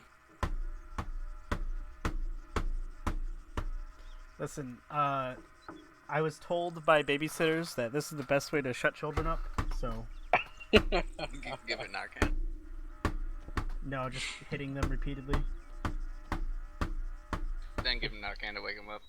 There Until we you go. hit See? it again. See? Pause It it, worked. breaks it. See? It worked.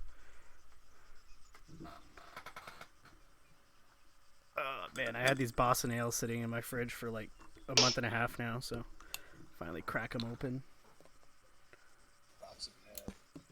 Sam Adams, man. Best beer. awesome, man. Drinking beer, what are you doing? I heard this really awesome beer that totally turned me onto the stuff. It's called whiskey.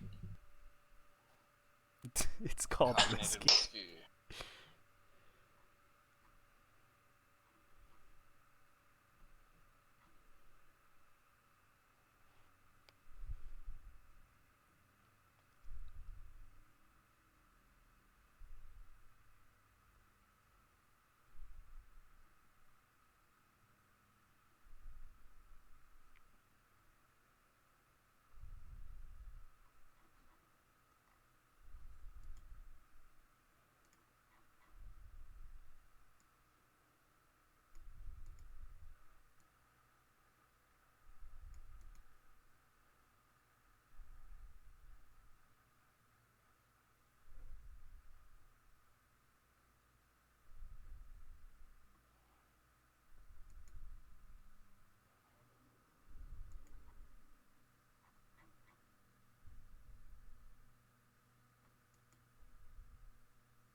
I'm not gonna lie, the album Injury Reserve by Injury Reserve is pretty fantastic.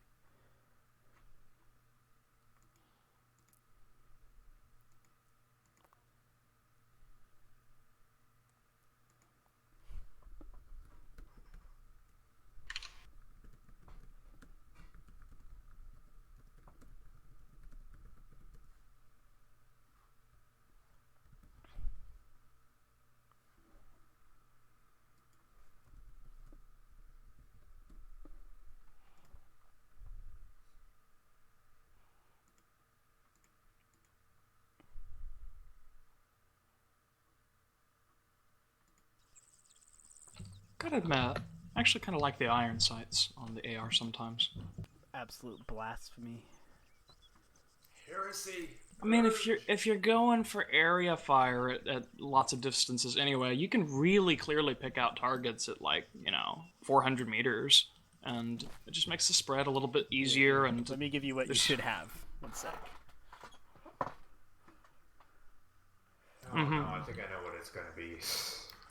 I mean, technically, what it would be is the thermal weapon optic, but Yep. Exactly. I've been told no, that I can't give people that. But it would be. That's under weapon accessories. That's right. Optic sights. The M145 MGO. There you go, Chief. Oh yeah, the one that we had in the crates. Yeah, I love an MGO, man. That's good stuff. I do like the MGO over the ACOG. Oh, it's so good. I used to run that on my M4s on Exile all the time just because it made target acquisition so much easier. And then when you have the M240, you get this bad boy. Oh yeah. That one's a little excessive though. For an M240, not really, but yeah. What is for that? an solid M40, MGO, right? Yep. Oh yeah. Oh. Okay. Great. See, I've only ever used the MGO for the 240. And then maybe one day I'll have these approved to be run on the ARs, like they're supposed, like they can be. Now, do those give out ranges as well, or no? No. Gotcha.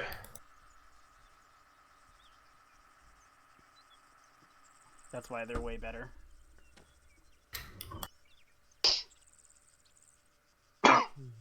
Oh look, I suddenly lost my ability to PID. What? Oh, you mean Bravo Troop? Mm-hmm. That's why you give them to the machine gunners, and the FTL controls the machine gunners' fire, or the AR's fire, like they're supposed to. Alright, everyone back? Just give him a Mark 19, to be honest. Hey, Farm. Yes, sir. We're all back, sir. Alright, so now we're going to go over React to Contact. So you guys just practiced all the fire commands, got comfortable doing that. Now we're going to look at what to do when you come under fire. So when a fire team or squad comes under direct enemy contact, the initial objective needs to be to win the firefight. It's critical to suppress the enemy, like Geki was explaining before, in order to gain the initiative and win time and cover to maneuver. If the lead fire team is not winning the firefight and is being suppressed, the squad leader will maneuver the trail fire team to a position where they can add their weight of fire to the firefight. If the squad is not winning the firefight, the squad leader informs the platoon leader, and the PL will decide, based on the information he or she has, to either add another squad to the firefight or break contact in order to reorient the platoon to attack from another angle. And the PL may use other support assets at that time to suppress the enemy positions. Little out of the scope of this course, but really, as FTLs, the biggest thing for you guys is to, if you're in contact, is to achieve and maintain fire superiority as best you can. So, if you're the lead fire team, so the situation is a fire team or squad receives fire from an enemy individual or crew serve weapons. So again, the objective is always to win the firefight. This means the FTL must orient his team on the enemy positions and order them to engage at the rapid rate, which we all know what rapid rate is now, using the correct ammunition for the type of target and with maximum violence of action. The FTL will do the following, and this is the lead fire team lead controlling that lead fire team when they come under contact. First thing they'll have the team do: drop and roll, move into a covered and or concealed firing position, oriented on the sound of the weapon's fire. Ideally, if you know exactly where the enemy is, you can engage them directly, but at the very least, whatever direction you hear it coming from or think it's coming from, you want to orient your team on that position at the very least. And then start directing suppressing fire onto the suspected area of enemy position, focusing on any crew serve weapons or machine guns. Pretty much, if you have a rifleman and you have like an AGS, like a automatic grenade launcher, the grenade launcher is your priority target, and that's something you should be thinking of as an FTL, is whatever's going to hurt you the most, that needs to be taken out first. So now you've got suppressive fire going out. You're prioritizing heavier weapons, crew serve weapons, vehicles, whatever. And this is where you want to start giving your team those fire commands that we were practicing. And you want to get ranges for them as you're able to. Set up the rates of fire, all that stuff. Direct the grenade launcher to start hitting the enemy position with HEs and smoke rounds. And then once the fighting is done or it's lulled a little bit, you want to start checking on the status of all your troopers. That's another thing we haven't really gone over, but it's one of the most important things you'll do as an FTL is checking on the status of your guys. Make sure medically they're fine, ammunition-wise make sure they're fine, and then what you'll do is you'll call up that ACE report to the squad lead. This is a pretty crucial topic, and we'll go into a little more detail about the reconsolidation aspect of it here in a little bit. But just keep this in mind when it comes to the checking of the status on your personnel when we get down there. And what's also important that I didn't really go over is you always want to let your squad lead know what's going on as much as you can. Now, granted, when you're in contact, it's kind of hard to do because you're focusing on a billion things at once. You're not really concerned with telling your squad lead what's going on. But whenever you get a spare second, you really want to, just like with TRPs before, if all you have time to do for a TRP is, hey, enemies at that water tower, engage, that's fine. Then you can walk it in later. Well, it's the same thing for calling up a contact report. You can call in saying, hey, Alpha's in contact, squad, enemy squad, wait out. At least they know something's going on and they have a little bit of information. And then as the contact lulls a little bit and you have more time to think and more time to process, you can radio back to your squad lead and let them know more specifically what's going on. And at that time, how your team's doing as far as like an ACE report, all that kind of stuff. The more they know, the more they can help you. At the very least, your initial contact report when you first get engaged should be at least the direction, based off of either the formation or cardinal direction. And then if you manage to get a distance works very well. In the instance of it being, that initial firefight, if you aren't hearing the rifle reports until well after you hear the round impact, you can obviously dictate that that's a pretty far engagement distance. So, near, far, close, etc., however you want to say it, but at least give a bearing. That way, so, when the squad leader can give that initial contact report to the platoon so he can orient assets onto there, orient the rest of the platoon onto there, he has at least a direction that the enemy contact is in, and that helps get that flow of information going. We have a big issue with a lot of people where the minute we take a contact, people aren't sending information up and down the chain, and stuff gets lost in translation. And, we don't know who's in contact where, what's going on, because we're so focused on, and this kind of contradicts a little bit of what we said earlier, but as a fire team leader, you have two main important jobs: controlling your guys and then passing information to your squad lead that can then get up to platoon staff. It's incredibly important to be able to micromanage both of those, which is why you as the FTL won't be firing your weapon as often, because you're busy directing fires and then sending up contact reports to your squad leader that can then get passed up to platoon, so you can get help. There's so many instances I see of people complaining about not receiving supporting fire from an asset, when really the issue is it's the fire team leader or the squad leader not sending it up the chain as they should. So keep that in mind as well. Getting, at the very least, the direction in that initial contact report will help get that whole chain moving, so we can get some fire support out there, or get another squad online with you, stuff like that. And part of that too, a lot of the reason why this kind of breaks down is teams are not able to be directly supporting one another, like the two spread out, and that falls on the squad leads, platoon leads. It happens at every level, and that's something we're always working on, trying to keep teams. So if in this case it was a fire team, it's the squad lead's responsibility to keep if Alpha team's in contact, keeping Bravo team close enough that they can maneuver them and actually help you guys out. So that was the lead fire team. So for the trail fire team, same scenario. Alpha team's in contact. Now we're talking about Bravo team, and they're the trail team. So if the squad is moving and traveling Overwatch, the trail team is responsible for rear and flank security. The FTL will organize a long halt and will position the team to cover the rear and the flanks. If the squad was moving in bounding Overwatch, the trail team is responsible to suppress the enemy positions, putting 320 rounds on the enemy to obscure them and attempting to win the firefight. This will give the lead team cover to maneuver, assault, or break contact. And the FTL will carry out right to contact drills. Basically how this kind of works in-game is whatever team is in contact generally is going to be the SBF element, so the support by fire element.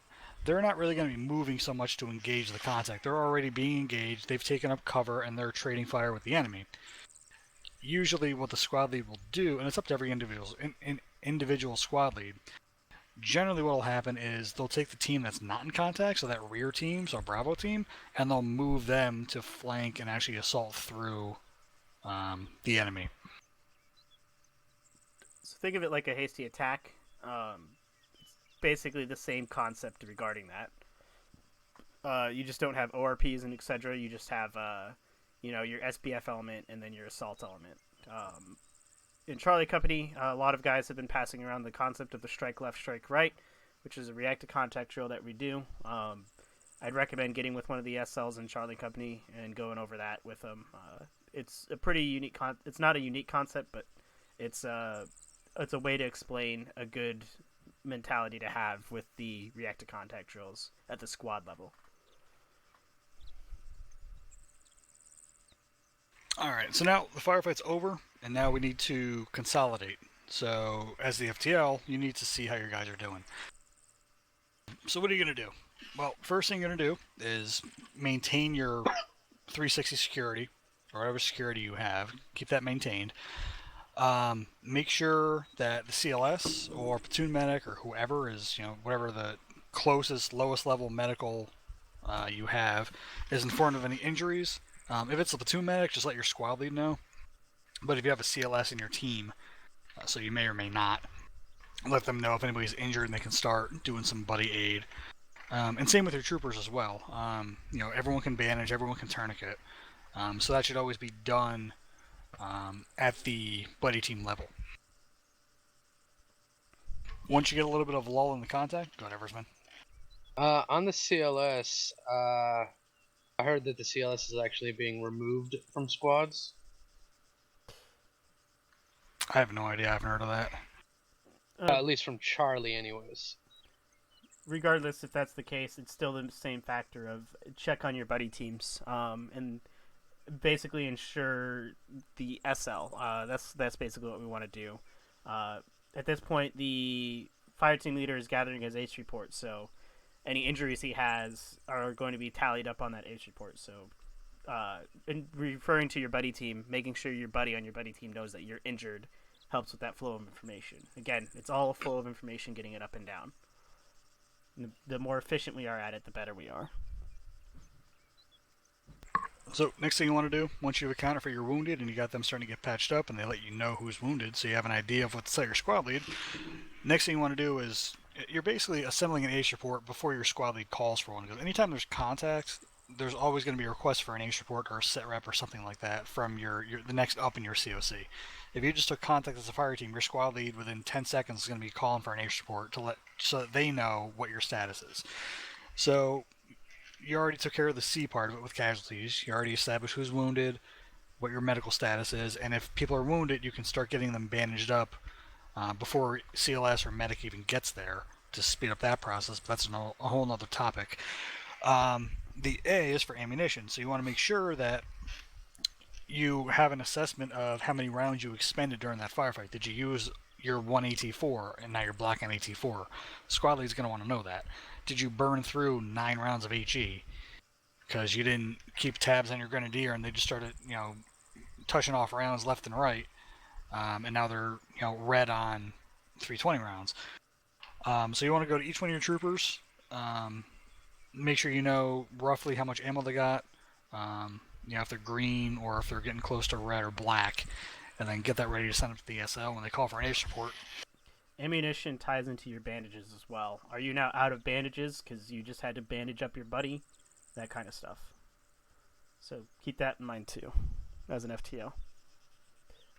And if you have somebody who's KA, you're going to want to fill that vacancy as the FTL. Because as an FTL, you're kind of like a floater because you're not really designed to be using your weapon too much. You're more, your voice is your weapon as an FTL, and your binoculars more than your weapon. But let's say your AR just got KIA, then at that point you would pick up the saw, and now you would take up that role. So that kind of goes along with casualties, but you also want to make sure you're accounting for any weapon systems that are down. Or if your rifleman goes down and they still have a working MAWS, well now you're also a MAWS gunner. And then at that point, your squad lead's likely going to call for an ACE, and you just let them know basically what you just figured out. How's your ammunition? How are your casualties? How are you on equipment? And then your squad lead will go from there with getting you resupply. So let's tie into that. So the FTL is sending an ACE report up to his SL. The SL is requesting ACE reports from the FTLs via radio. What do we not want to do as an FTL? What's the one thing we've kind of been talking about here and there, and a little bit stressing about here and there about radio usage as an FTL? What do we not want to do when it comes to an ACE report? Communication going up and down. Okay. You want to... What about our ACE reports to our fire team? What do we not want to do with that? Keep it off radio. Exactly. Nothing really clogs up that chain of information more than me going Alpha ACE report, and now suddenly I got 3 other dudes in my team now communicating over a one-way communication radio, trying to tell me if they're green, whatever they are. Literally, the best solution that you have as an FTL, Eversman, hey man, you good? All right, cool. Let me check your medical menu real quick just to make sure that you're all right. All right, cool, you're good, man. All right, you good on ammo? All right, nice. If you need more ammunition, just let me know. We'll call that up. Running up to your guys, getting physical with them, quote-unquote physical with them, will help you ensure that, you're keeping good accountability of your troopers. Same thing with the buddy teams as well, checking up on your buddy teams. So usually the first person I go to as an FTL for reconsolidation is my grenadier. So my grenadier is working closely with my rifleman, and from that point on, that grenadier knows the status between us two guys, and I know the status of my AR because I'm his buddy. So being able to physically interact with people, hey, versing, let me check your medical menu. Oh shit, dog, you took a round in the chest. Get that patched up real quick. and I'll send up that ace report. Eversman, you look like you're limping. All right, I'll let that know. I'll let the ASL know, and we can get Mustang out to us when we can. Being able to communicate with your troopers at that level is incredibly important, and that ties into the whole mutual support thing too. If Eversman is over on this hill with Joe Schmo firing at his AR, and I'm all the way over here in this compound, now I almost have to use the radio to get an ace report to him. Otherwise, I have to run that distance. So remember that mutual support aspect of it. It's incredibly important with fire teams that you keep them within shouting distance of each other at most. Or just check your shack tack. General rule of thumb, if they're outside your shack tack range, there should probably be a reason why. I'm not saying that there's never a reason to have people farther away, but at least just be cognizant of what you're doing. They should generally, like you said, always be within talking distance. You shouldn't need to use your radio to talk to your fire team. Use your radio to talk to your squad lead. Exactly. And the best thing as an FTL as well, this also really helps you keep in mind who is unconscious. Unconscious people can't answer radio, obviously, so we don't want to use the radio to talk to them. But if we're all within close enough voice range and somebody doesn't perk up and shouts, "Yeah, I'm all right," something's up there. And now, you got the search on for that person, where they could be unconscious, that kind of stuff. But again, incredibly important when we're doing these ACE reports that we do them verbally in direct chat, and we actually check up on the trooper ourselves as the FTL to make sure they're all right. Hey man, what do you look on ammo? Okay, cool. Looks like you ran through quite a lot of 40s, because if their backpack is out of ammunition, they definitely need ammo at that point. In no instance should you leave a firefight green. You're going to be low on something. Mostly it'll be ammunition. Sometimes you'll need some medical assistance. Remember, anyone that's taken a hit is considered a yellow. Broken legs are considered a red, and unconscious are considered a red, obviously. So we want to make sure that we have that instituted. And if someone went unconscious and is back unconscious, or is back to consciousness, they're yellow, but they probably want some medical attention. So you will almost never come out of a firefight. Yep. And this goes into like combat medic. It's not directly related to this class, but it's very related at the same time. Even though you guys aren't medics, and even a CLS really isn't, a full medic.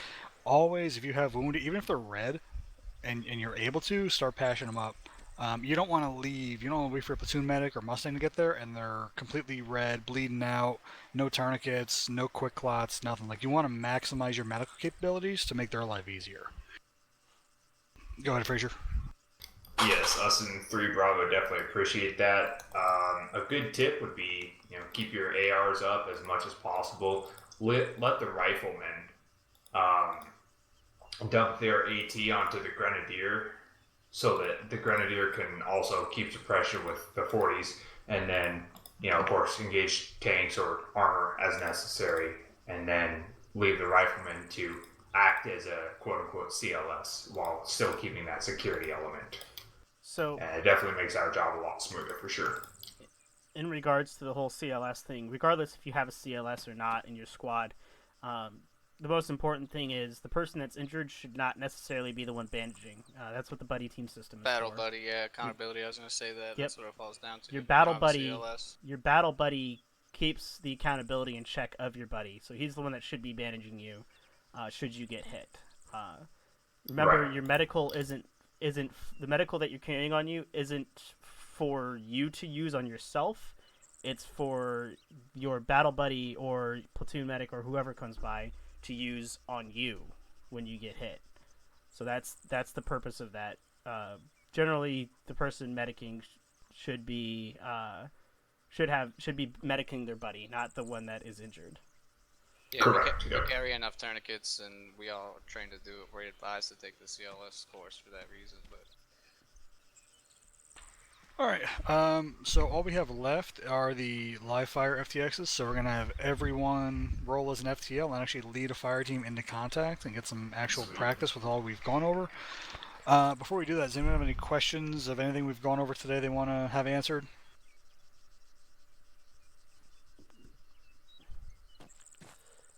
Okay.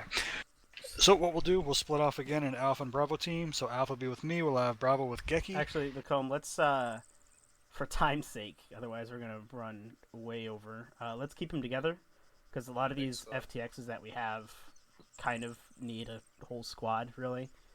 Oh yeah, it is squad level. Mhm. Okay, yeah. Yeah, so we'll keep them together for it. Should we join Lacombe Shack? Yep, go ahead and join Lacombe. We'll all join Lacombe Shack, and then Lacombe and I will kind of act together as a squad leader, quote unquote, and you'll just be 3-man fire teams, basically. Okay, all of you squad lead, and I'll just kind of observe and Zeus. Yep. That way you can get a set of eyes on the ground and a set of eyes in the sky. Yep, we'll do. And then we'll just cycle FTLs. Alright, so color yourselves up, guys. Blues, that kind of stuff. Yeah, if you were blue, stay blue. If you were red, stay red. Actual goes yellow, if I remember correctly. Alright. And white or yellow, doesn't really matter. Something like that, yeah. So, Sounds about right. we'll be taking the Sweet. teleport pole to react to contact range. We'll go range 5, it's a lot easier.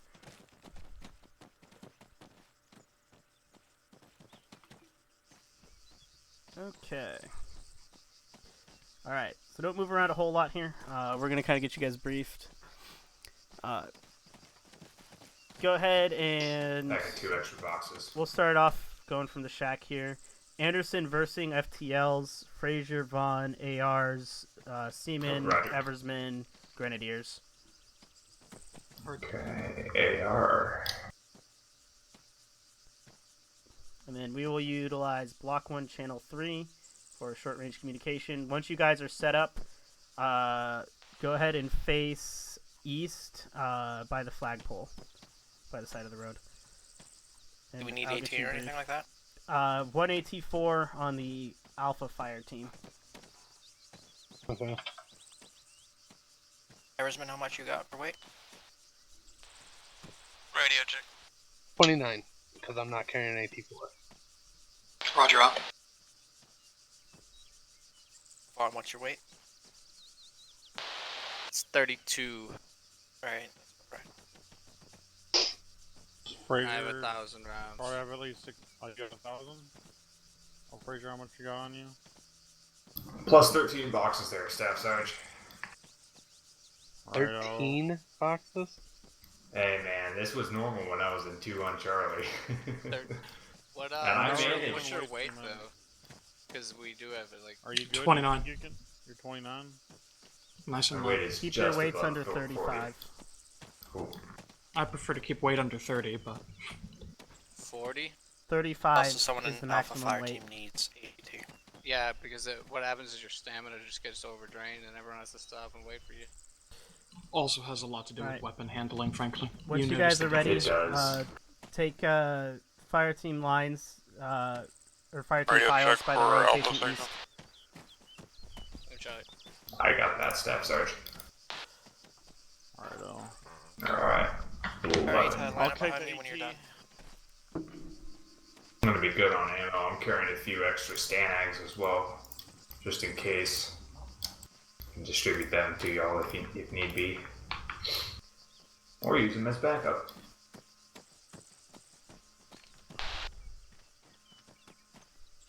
It's a live fire.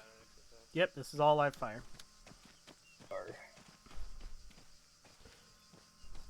See, man, you're Gren, right? Affirm. Right, just shack or slot here. My face one facing east, and you're all facing south. Alright. Alright. So, just got done briefing with the platoon staff. Basically, today we'll be maneuvering along this road here in a movement to contact. There's possible enemy checkpoints along this road. We're just going to continue east. If we run into them, we'll conduct hasty attacks or hasty ambushes as needed.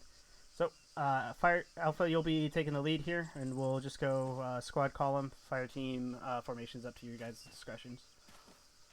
Just up this road? Yep, just along the road to the east.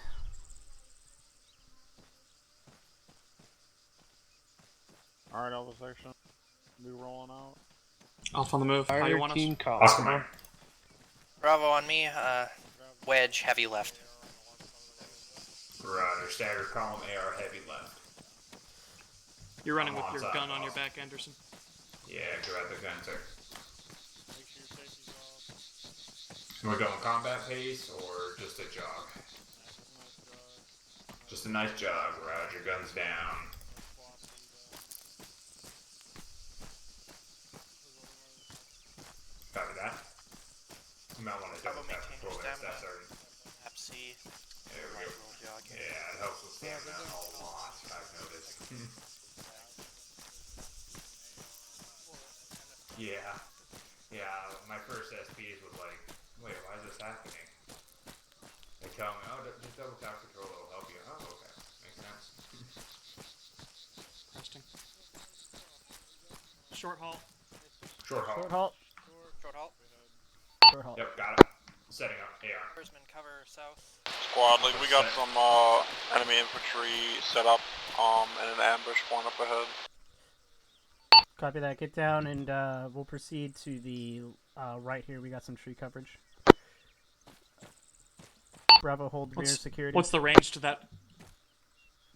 Looks about They're 200 about 300 All right, away. Alpha, proceed 300, up, proceed copy. up to this tree line to our right here, Oh, damn it. and get Bravo set up. section. On me, we're gonna be going into this tree line to the right. Versing on me. Off on the move. Bravo, move to the tree. Make a quick double time of it. Versing on me real quick. So Alpha's gonna get set up in an SBF. We have enemy contacts down here at this checkpoint area. There's also, they're on the other side here, and there's obviously gonna be some dudes right there in the middle. Oops, contact. Alpha engage, rapid rate. Bravo, shift right or shift southeast. We're gonna move in behind Alpha. Over that. All right. Alpha moves. Bravo moves southeast. Wedge, heavy left. They need to Alpha, I need that AR engaging.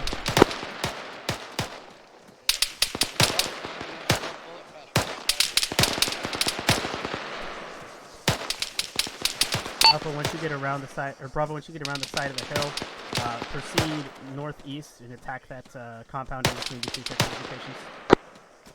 Cover that. Okay, so we got this hill northeast, and we're gonna attack. Bravo, or Alpha, engage with your 40s. You want me with 40s? Yeah, fire some shells down over there. Alpha, maintain SBF. Bravo's going to move into assault the main compound in between the two checkpoint areas. Alpha copy.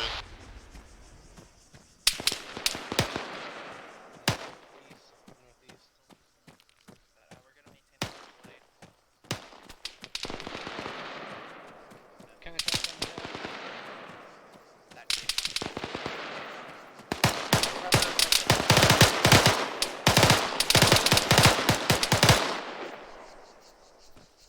I thought I saw a guy break south. Get and shoot. The contact's down. One contact With that, is keep moving. one contact is unconscious right there. Ooh, that came from Alpha, give me some smokes on the middle compound.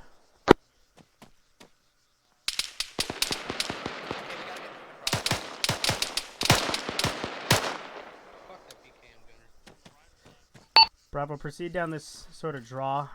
You should have some coverage once you get down the hill towards the compound. I lost my 3-4. Are we moving now? I have a weapon, obviously. It's a 3-for-3.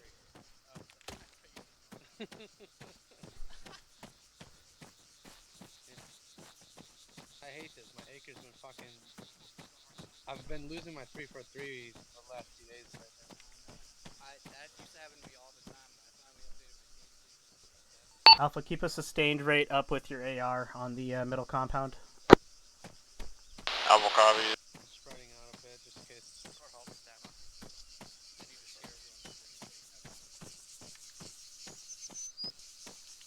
Oh, I still haven't. Oh, we got some volume back up.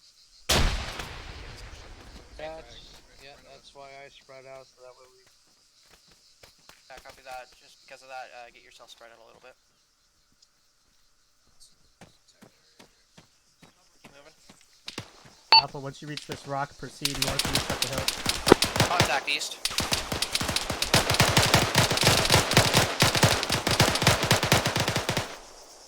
Launch a 30 if you can. Up a hill. An HE if you can. Copy that again. Correction, that was for Bravo. Bravo, proceed east up the hill. Search for that contact we just took.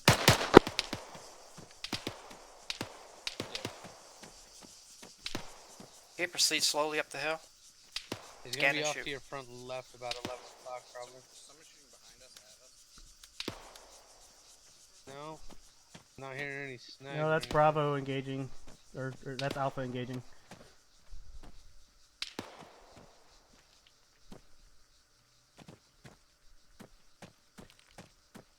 Watch your left.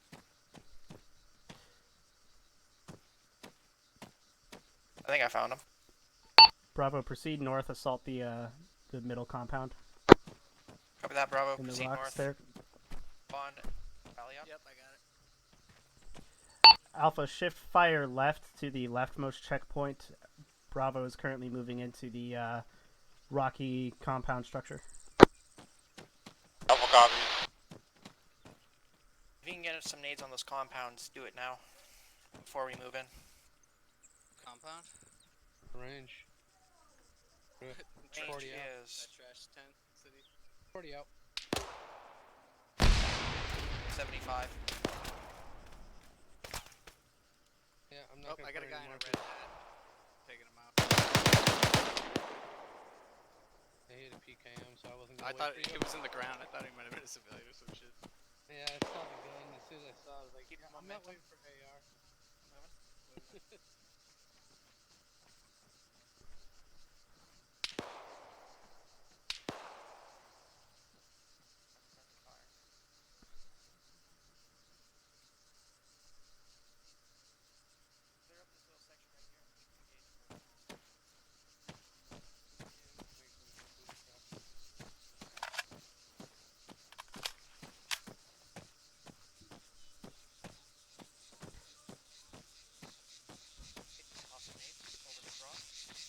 Wait, not this one, right? The one I'm pointing at. Right in front of us. Come over and then we'll move in. Alpha, proceed up to Bravo's location on the little junk barricade area. There I go.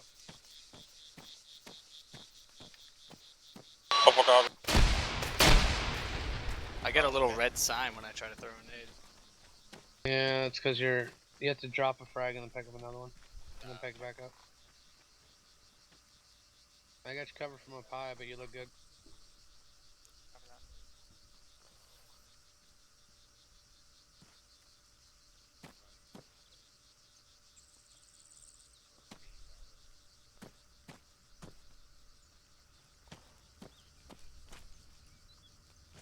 Everything, what's your sector? Alright, fire teams, go ahead and reconsolidate. Get me ace reports when you can. Eversman, you good? Green, green, green. Vaughn, for I'm all this, green. simulate that you took a round of the chest. For me? Yeah, you. Yeah, Bravo's green, green, green. No, you're Friendly's not. front, friendly's front. Hello there. Okay, I'm First thing. Alpha team on Bravo team position. I'm actually red Alright, medical. Bravo guys. Oh, copy that. Yellow actually. I'm just hitting the chest. Health, like your, Stitch. and your ammo. You're not hit anywhere. Alpha AR watching north. All combat. green. Hey, Yeah, updated status report. Ace report is as follows: green, Operator. yellow, Yellow, green. green. Stand by. There you go. You're not hitting anywhere and you're good on ammo? Oh, Jesus. Alpha Bravo, give me ace reports on the radio, good on please. ammo. You good on Bravo's ace report is as follows: green, yellow, green. I'm gonna need a couple boxes. Times but, chest a wound few has scans, previously been stitched. for backup. Down to 2+1 Are you partial. just bandaging for no reason? Simulation. Just packing my stuff. Copy that. We'll get platoon medic on location to stitch and deal with that injury then. Hey, remember, 4 tourniquets right before you go into battle, right? You gotta go pull security now. Bravo section, 1 times green green. Other AR, yellow on ammo, green on the health. Anderson, you're red. You're alpha. Yeah, I'm gonna be red, dog. So I'll copy. I went through distribute quite a few ammo from boxes. Bravo. And we'll be Yeah, good. I went through a few boxes. All right, I got go 2 ahead and full index left. there, guys. We're good on that. Right one. side, red on ammo for AR. All right, so good things to keep in mind, obviously, is making sure that we get all our weapon systems in the fight ASAP. Our 40mm grenade launcher is one of our best force multipliers that we have, so getting that in on the action quickly as the FTL is incredibly important. That way so we can push those rounds out as soon as we can, especially in an instance like this where there's lots of little checkpoint areas where the enemy can hide behind cover. Lobbing those 40 mics behind that cover is going to be really useful for us. On the Bravo side of things, good job with the initiative on the assault there. Utilizing our terrain was going to be really effective there. As you can kind of see from this location, once we went down to that draw, they couldn't really see us, so that was good That's good cover and concealment there. So as a fire team leader, taking the initiative on that, or letting the squad leader know your movement orders or what you're moving as, will be incredibly important to help you out with your movement. Especially when I say, hey, just go assault that. It's kind of on your take as the FTL to be like, all right, this is what we're going to do for movement. So maintaining your terrain positioning is really good in regards to that. Go ahead, Anderson. Oh, I was just wondering if, because when Alpha Section we fired that grenade launcher, it shot like way over there, like it bounced from. Yeah, the 40 mic here. smokes bounce really badly, so you want to be very careful of that. All right, I was just because I had never seen a smoke grenade like bounce that far ever. Mm-hmm. So, a trick that I've found is always aim short of your target. Like, at least, 10, 20, 30 meters short of your target at least. And that'll help mitigate a little bit. As much as you possibly can, it all helps, so. Alright, so Lacone's going to TP us over to range 6. And Sweet. We'll go ahead and swap up roles and whatnot there.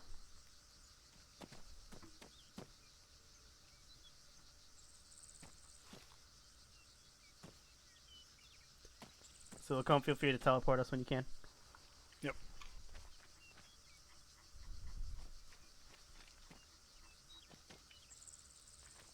Can you belt feed this with the 240?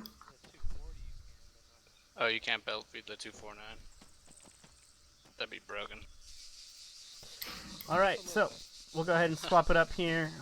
Go down the shack. Fraser FTL, Vaughn FTL, Cut. Eversman AR, Seaman AR, Anderson Grenadier versus Grenadier. You want me on Alpha, correct? Nope. Apparently Seaman didn't get teleported. No!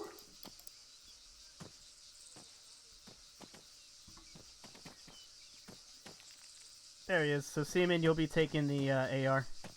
Understood. Alright, Or awesome. wait, no. You'll be... What did I say? It was Vaughn FTL, Fraser FTL, Seaman AR, Eversman AR, Anderson Grenadier, Burson Grenadier. Yeah, so you'll take an AR. Okay.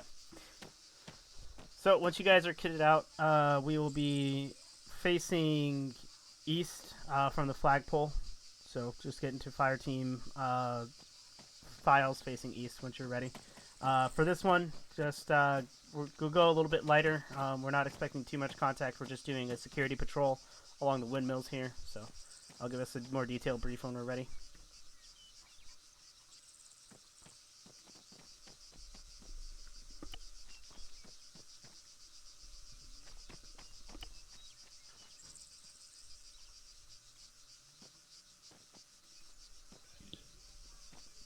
It's my weight, okay.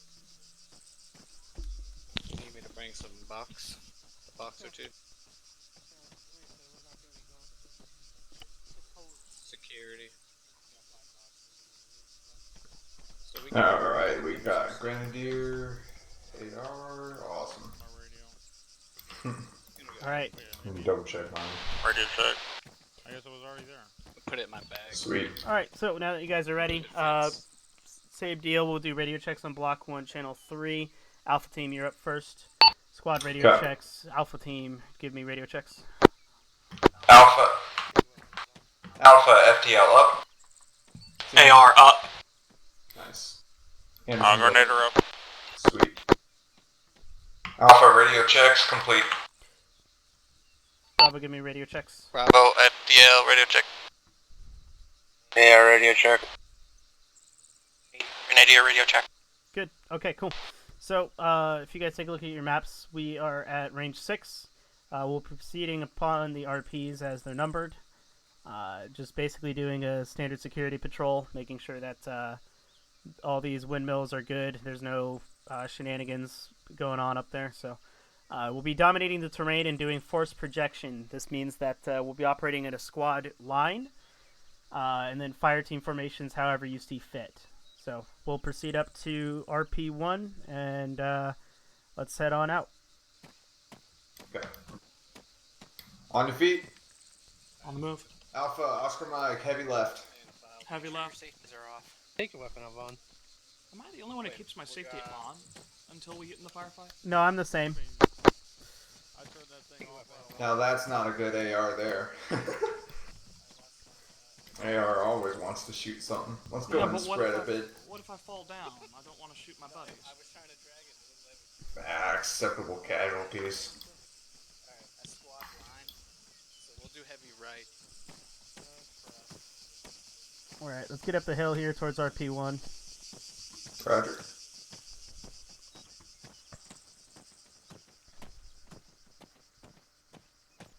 Heads on a swivel, boys. Heads on a swivel. Knowing how this is, how Charlie leads, prep for contact. I'm always prepped for contact. Yeah, because you're Charlie. Contact, Contact front to the east. Bravo, proceed up the hill. Get us height advantage. Hold here. We're gonna Right up. Come up to this next hill. Alpha, maneuver on the left side and strike this right windmill from the left side. I smacked him once, but I can fuck Okay, him. Alpha, maneuver left. Versus negative eyes. In a line, so Verson, you can hop to my left and we'll try to stay. Keep climbing a bit. Dominate the terrain. SDL.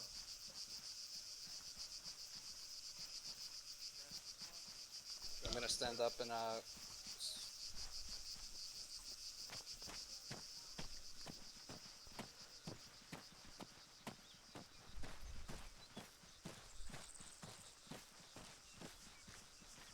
moving up to this rock here. You might want to radio in that contact. Which one? Okay, let's go ahead and fish cook this. We were all in a line together. Alpha, bound it to the next windmill. Yeah, but Alpha doesn't know that. Bound to the next windmill. Let's go, Alpha. No, they do. Bravo, He gave, hold Overwatch here, he gave a facing maneuver. east-southeast. Yep, Roger. Overwatch. Just go ahead and do this out. Southeast. Okay, we're good. Who's ever on the far person, just make sure you North side, RP1 clear.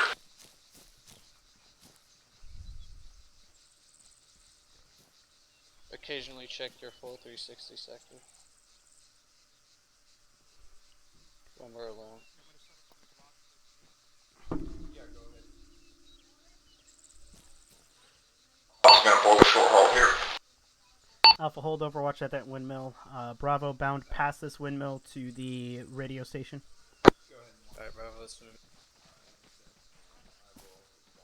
Contact infantry 50 meters northeast of Alpha. Contact Colt at these rocks. It would still continue following unless told otherwise. Where are we at? What Past To the radio tower. To the radio tower.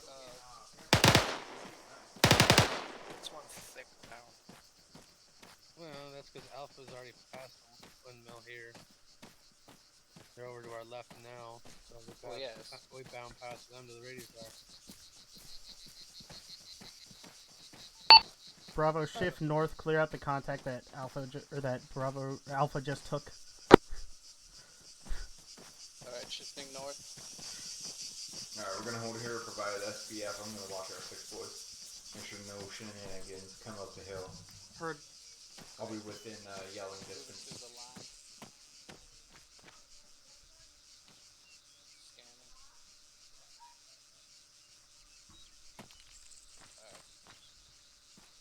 dead guy. Report any KIA that you see. 2 dead.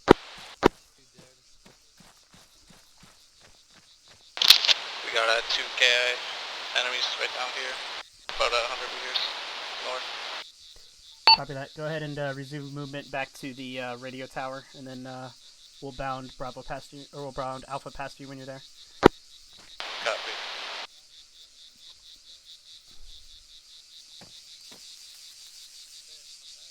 Anderson, I'm gonna shift up to the rock berries. Alpha reshift so you can cover both sides of the hill, or to your best advantage there. Seaman's got southeast.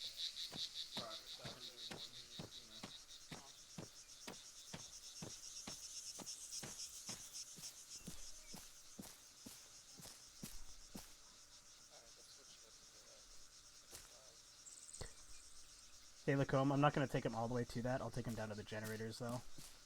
So you guys that are like 800 meters out past us, don't worry about them. No, that's a Vic. I'm gonna drive them up once they get like a decent SPF. Alright, Bravo, just arrived back to the radio tower. Bravo, you're gonna bound, or Alpha, you're gonna bound past Bravo and proceed to the next windmill. Alright, on me, boys. Bravo, set up Overwatch, watching over the road, facing south. Heavy right. Contact east. Up the radio tower, contact seems to be down.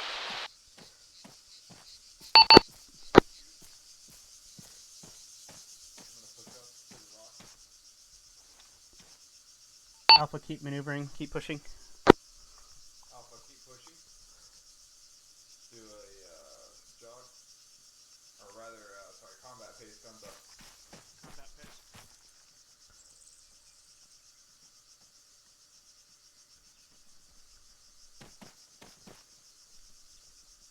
Alright, double top. I'm gonna go past and get set. Fucking bunny rabbit, thought you were an enemy. Damn bunny. Infantry contact prone in the power station to our southeast. Bravo, shift southeast and set up an SBF. Alpha, continue movement to that next windmill. Alright, Bravo, let's take it out. Go and post up on the rock. Right there. Heavy left. Are we just setting up an SBF? Yep, you guys are setting up an SBF right about here-ish. You're standing on a bush. Alright, so you got contacts in this power station. Utilize HE and 40 mic. Utilize HE and ARs if you can. What's the range on the power station? Bravo, begin engagement. Alpha, you're going to assault that. Go ahead and assault Alpha. 126. It's 130. Look, feel free to send that vehicle.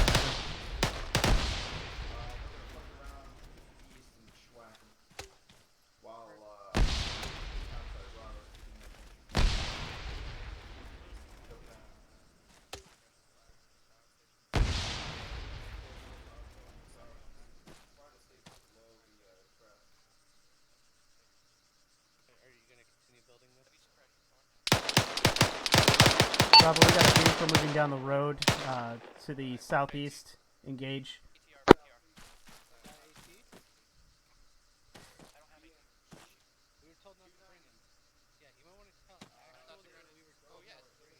Actually, we were told not to bring AT. For a light security detail. Yep. Alpha, go ahead and proceed onto the power station and engage when you can.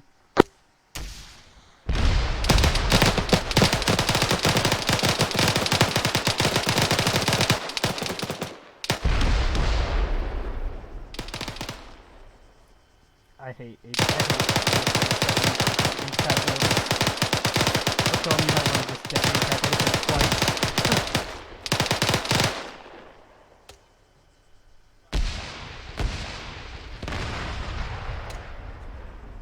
Ceasefire on the BTR. Bravo, continue Overwatch. Alpha, push in and assault the generators.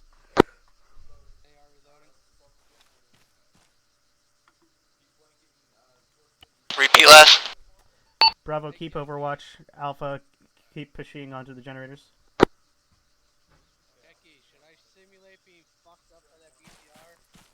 Yes. Okay. We'll say you're unconscious. Yeah, I'm just gonna lay down then. I was hit too. I mean, you And- only shot me. Versing, you have a broken leg now. Yeah, I have a broken leg. Eversman's unconscious. Yeah, I got ripped to shit by that BTR. I looked down and there's a pile of blood in it. Actually, this is Bravo. Send it. We have one red, one yellow. From that Break. contact up here. We just took a shot. We got one Unknown direction, unconscious. unknown distance. Just stopped his bleeding. Saw copy. We'll get platoon medic out when we can once we're done with this firefight. Disregard. Last firefight ended. That was an armor glitch that I heard. Copy that. Alpha, reconsolidate on Bravo's position. Go ahead and simulate that Seaman got hit in the leg and cannot walk.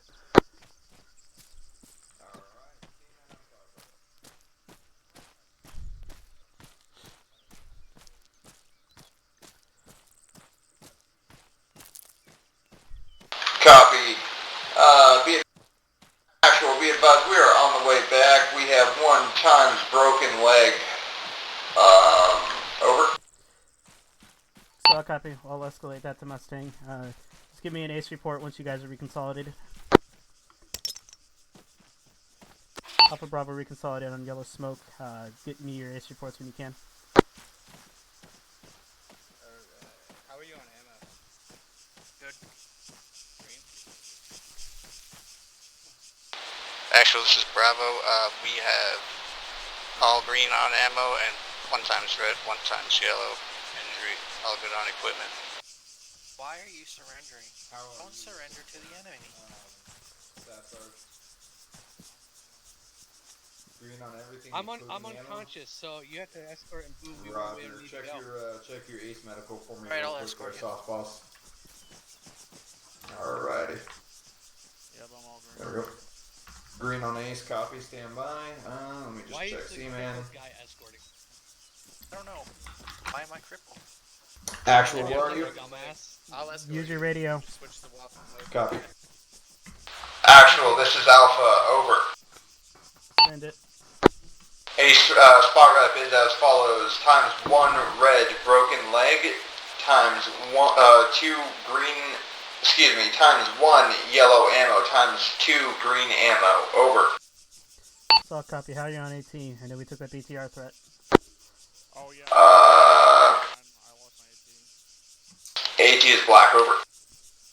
Saw copy. Yeah, forgot about that. Alright, cool. Go ahead and index there, and we'll do a quick AAR. So, Dope. this is a bit of an awkward one. Most people aren't super familiar with force projection and dominating terrain. We've had some instances in the past where people don't understand this FTX a whole lot. The basic gist is we're a force projection aspect, which is stuff that we do use nowadays. So we want to dominate the terrain as much as possible. We also practice a lot of fire team boundings between the fire teams. This means good communication from the fire team leaders to his troopers to provide a situation report to his troopers regarding where friendly locations are. We did end up getting a little hyper-focused there at the end, and nobody noticed the BTR coming in until it was like 100 meters towards the generator area. So making sure when we're on that Overwatch/SBF element that we are watching out for that as the FTL while the rest of our guys are focused in on that support by fire aspect is important. Aside from that, good movements from everybody, and good repeating of orders and echoing of orders down to your guys. And yes, there was a reason why I put you guys on the hill without the AT4. It was to kind of simulate the reason of having a good balance between the squads and that kind of stuff. So just more of a oh shit kind of moment was all that was. All right. It really was. So we're going to proceed on to range 7 here in a second, and we'll continue on here. So, Lacombe, go ahead and send us out whenever you're ready. Gotta say, Nick, yeah, I appreciated that surprise BTR. That wasn't me, that was all Lacombe. I got unconscious. Why can't the map be like this whenever it's TAC 2? It's always foggy. Like, there's no clouds. Good call versus You see, not, Ivan. smokes out for the Actually, BTR. there's a lot of clouds if you I read didn't clouds go on in Ultra. time.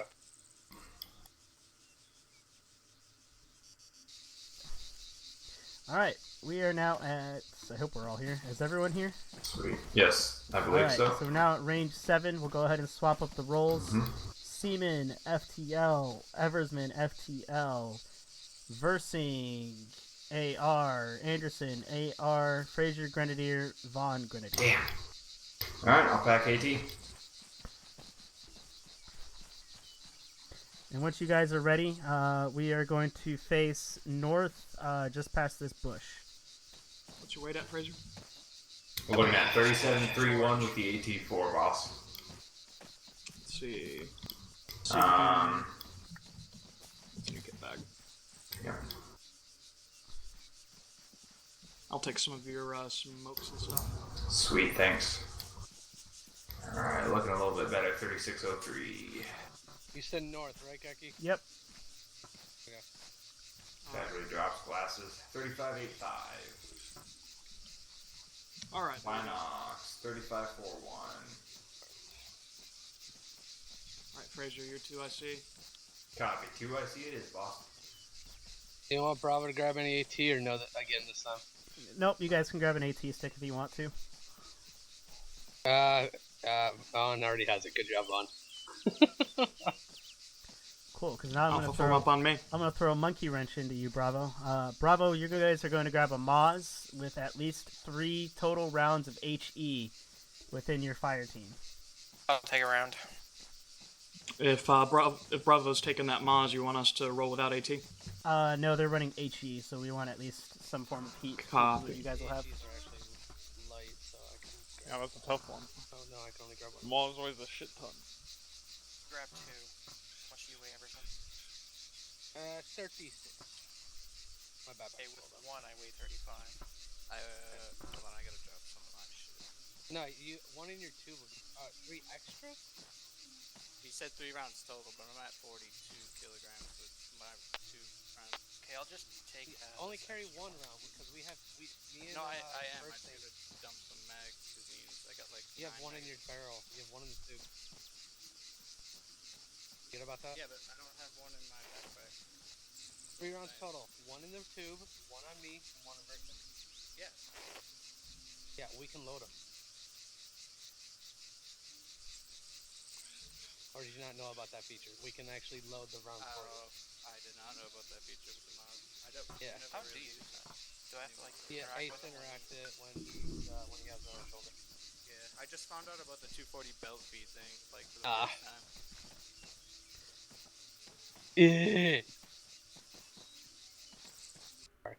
I have the AT in my tube, so would you Yeah, guys sure, that bring sounds good. We'll come. the heat? I mean the HE. Yeah, that's what we should All have right, is so 3 cool, HE. cool. you guys got your 2 ICs designated, all that jazz, ready to go? Affirm. All right, cool. So for this FTX, we're just gonna proceed north. We've got reports of vehicles, light-skinned vehicles moving along this road to going east to west, basically. So we're gonna be overwatching that road first, and then we're gonna proceed north past that. So I got RP1 marked. We're basically gonna move there. Bravo, take us out on point since Alpha's got the heavier weaponry on him. Or Oh, other man. way The around. heavier Other way weapon? around. Yeah. Alpha on point. Bravo trailing. Alpha, Oscar Mike, Wedge, heavy right. Heavy wedge, right, Oscar Mike. Bravo, same thing. Wedge left, heavy left. As soon as we get some space between us and Geki. Alpha's gonna short halt at the crest. Alright, let's go. Wedge heavy left. Gotta get that big wedge. Short at the crest.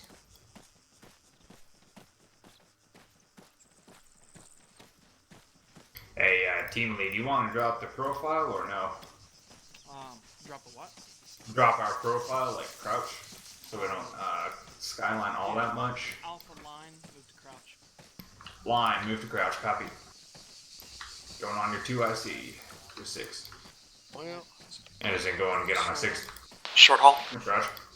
Short roll. Bravo, short halt. Alright, spread it out a little bit. Rudder.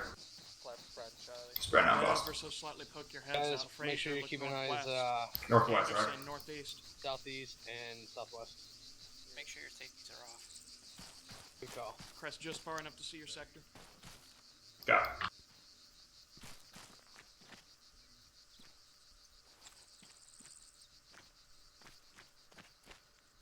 What do we got, Seaman? Got a checkpoint to our west-northwest here, but it doesn't look like it's occupied. Okay. Trying to get visual on it.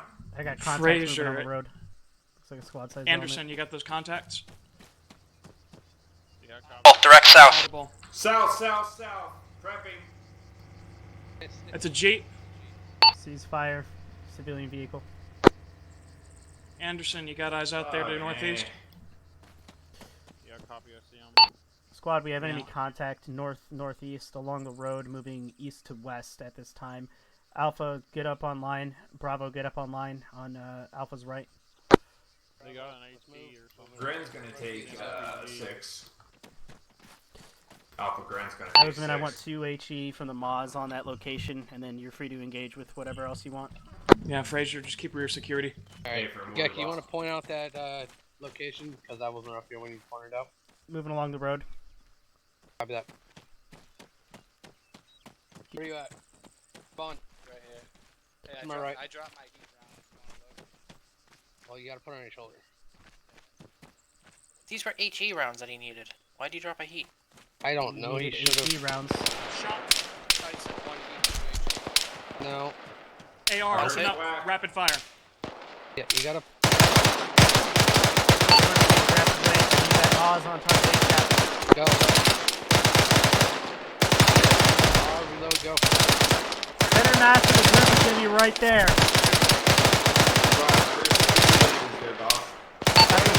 Steven, you are both dead.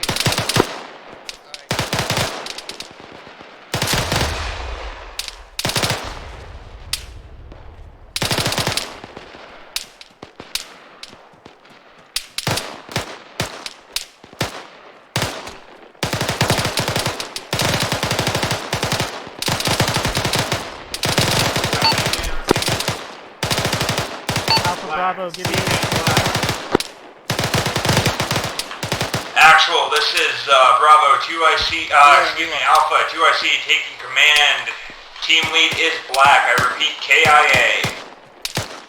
Saw copy, Bravo, hold this sector up here, put out another HE round if you can. Alpha, I want you to proceed down to the road, utilize the foliage as cover, and push in an assault. Adversary's down, I think. Yeah, yes. Alright. Eversman's down. I believe he's dead. Yeah, Actual, what reference point for HE, over? Negative, I said HE. Oh, shoot. Yeah, he's a... Yep, advised, person taking command of Another HE. Copy that, Bravo. You're going to stay on the same position here. I want another HE round where you had it last time. Alpha's going to push in an assault from where that HE round goes off. Alpha, get moving down the hill. I want you guys moving into this foliage down here. Make sure they didn't get down there. Seaman,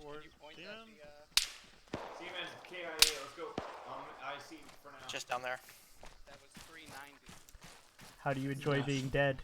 Death is a cruel mistress, she is.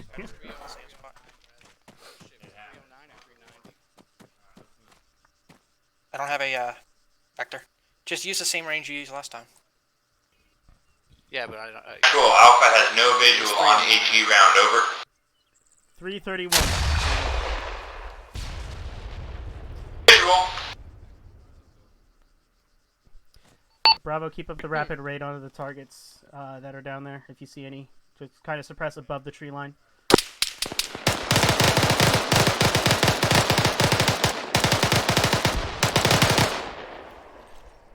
suppressive fire on that. Rapid rate. Actual, request Bravo, shift fire east, 50 meters, over. Bravo, shift fire up and right. Up and right.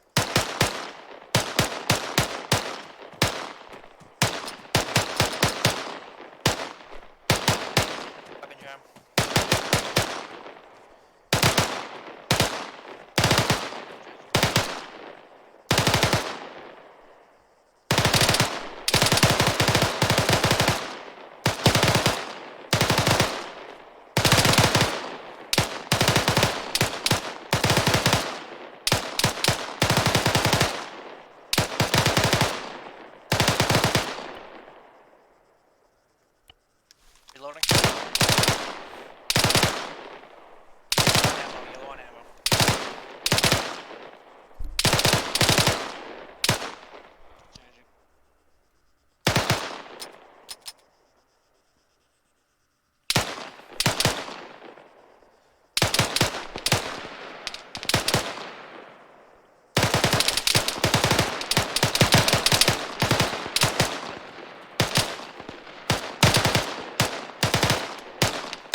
got another contact to the northwest. Reference the half wall.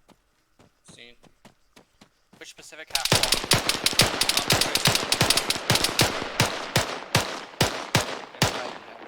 Shit, I don't think I have them.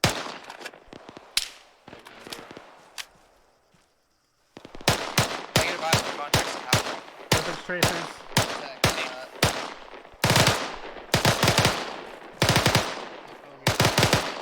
Are you enjoying yourself, Everson?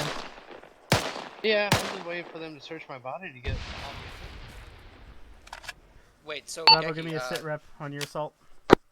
I missed the call on who was down. Yep. I was shooting around. Eversman I is thought you killed. said- okay, I heard that, but I thought Verson heard you, and I thought he took over. But I don't think he heard you initially, so we were just kind of chilling. So we're doing ace report? No, we were No, talking not yet. Yeah, you're Alpha, supposed to give be me a 2IC. sit rep. Because Grenadier. Actual, this is Alpha 2IC. Break. Keep your shit up. Hot red. All EKIA. Break. We're gonna declare red ammo AR. Green health. Green AT, over. Copy that. Bravo, give me an ace report when you're ready. Ace report is as follows. Yellow times black. Green. Solid copy. Alright, we're gonna go ahead and index there. Rally up back on the hill when you can. Or look home, can you teleport him up here?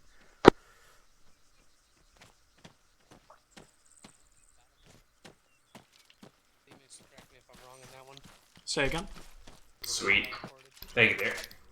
Yeah, I'm interested because yeah, you're right. So you choose who it is typically because he's gonna be with you, like your battle to your partner. So, simulation on that one was the whole 2IC aspect of it. Your FTL going down, so the 2IC needed to take over there. So we got you guys some good directions on fires there. We utilized some different Met TC as well for a little bit of a challenge regarding weights and stuff like that, which you guys handled pretty well. Aside from that, there was a little bit of a hiccup there once the guys went down of knowing that they're down and immediately picking up on it. Most of the instances, and keep that in mind, we won't be calling that over the radio like we did there, obviously. So if someone dies, you're not going to know about it until you physically look at them and see that they're dead. That's part of the battle buddy accountability there. So AR is making sure you're accountable for your FTLs and vice versa, and then Grenadiers and Riflemen, same deal with that. We knew he was dead. We had a hiccup on who the 2IC was. Yep. So that's something that the FTL will kind of designate, but most of the time it will be the Grenadier because that's the other buddy team. So the other quote team leader of the fire team. So my question was, who was Everman's battle buddy? Because So Eversman's battle. So the FTL's battle buddy is always going to be the AR, and then the Grenadier's battle buddy is always going to be the Rifleman. Obviously, we're running 3-man teams, so it's a little bit of a mix-up there, but yeah. Copy. Which, in the instance of running a 3-man team like we've been doing all day today, you're mostly going to run it together as one singular team instead of having it be battle buddies for everybody. You're all accountable for each other in that instance. But yeah, hopefully that all makes sense, and man, this class runs forever. There's only like 3 an hour and a hours. half left. Yeah, you got done in exactly 3 hours, like it was said. All right. So, Lacombe here. If Lacombe has any finishing touches he wants to add on there, he will. No, I think overall went pretty good. Just with the ace reports, just brevity is big on the radio. Especially the higher up you get in the cab, you start getting multiple radios in your ear at once. So get in the habit now of keeping those as concise as you can to the SL. And especially if you have anything yellow or black, you need to specify what that is. If it's green, obviously you don't need to specify, or if it's, just green. But if you're yellow, you can just say yellow on 320, or, yellow on, 556, or whatever it is. Another good thing as well, a good tip for the FTLs is specify your round counts. So like 40mm rounds, specify them when you launch them out there. If you need an AT round out, specify that you need that AT round, and that's going to kind of give you a mental note in the back of your mind of, oh, Lacombe, can you delete those guys up there? That's going to give you a mental note in the back of your mind of how much ammunition you've just gone through. That way, so you know already, hey, I'm probably going to be yellow on 40 mics if I just ordered 6 times HE, if I just ordered 6 times 40mm HE over there. So that's a good thing to keep in mind as well. And again, medical is important too. If you use bandages on people, that kind of stuff, the number of bandages you go through needs to go in that as part of your ammunition report. So, you know, yellow on bandages, that kind of stuff. Never, ever forget about your ATs, your AT weaponry when you've used it. The minute you get rid of that AT launcher, let's say you got 1 in the squad, you're now black on AT. If you got 2 in the squad, you're now red on AT. Never forget about the AT weaponry that you have, because otherwise, how's your platoon staff going to know, oh yeah, this squad's now out of AT if you forget about your AT, right? Go ahead, Steven. So, a good general piece of advice for so many things in the cav that very few people seem to do, that I have done for the past month and had wild success with in a lot of ways, and that is literally keeping a piece of paper and pen next to you. So like when I'm in FTL, I write down my critical equipment, a little box next to it, and the moment I use it, or have somebody use it, I've trained myself just to click that X. And when I collect my reports, I throw them there, just write them real quick, so that when I read them off, I don't have to think about it. I just read through it, it's nice and quick, and if anybody needs to ask about something in particular, it's right there. But pen and paper can help with a lot of things, and that, especially if you're not as experienced with keeping that info in the back of your mind, it's a good way to help kind of put it in front of you and make it brief. Perfect, yes.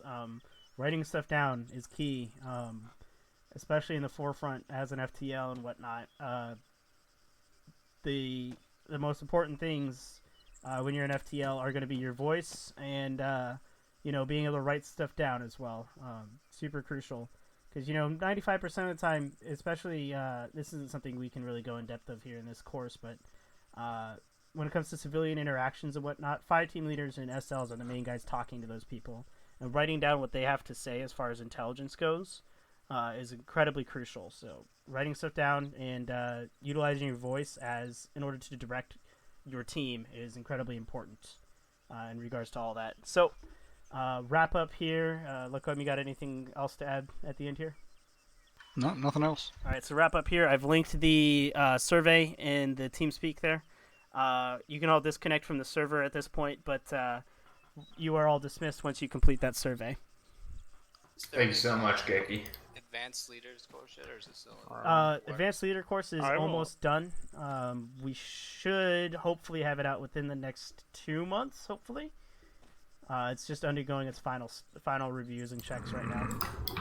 I have a question for you, LT Lacombe. Yeah.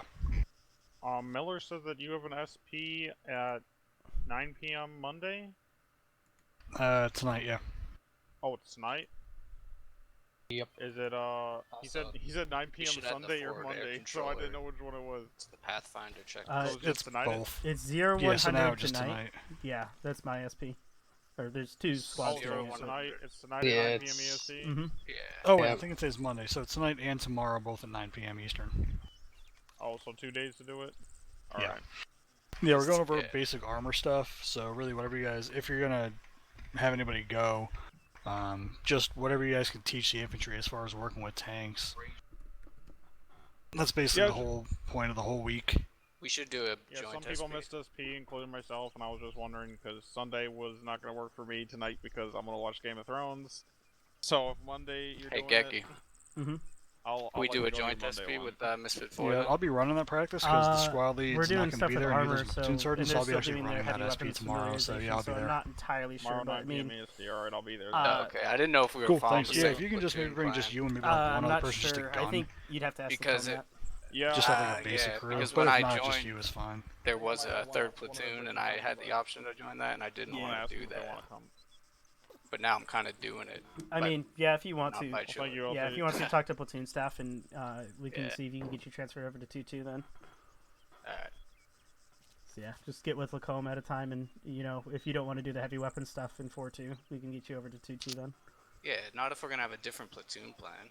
Then all that jazz. I just think Lacombe can correct me on that, but I'm pretty sure 4-2 right now they just not entirely.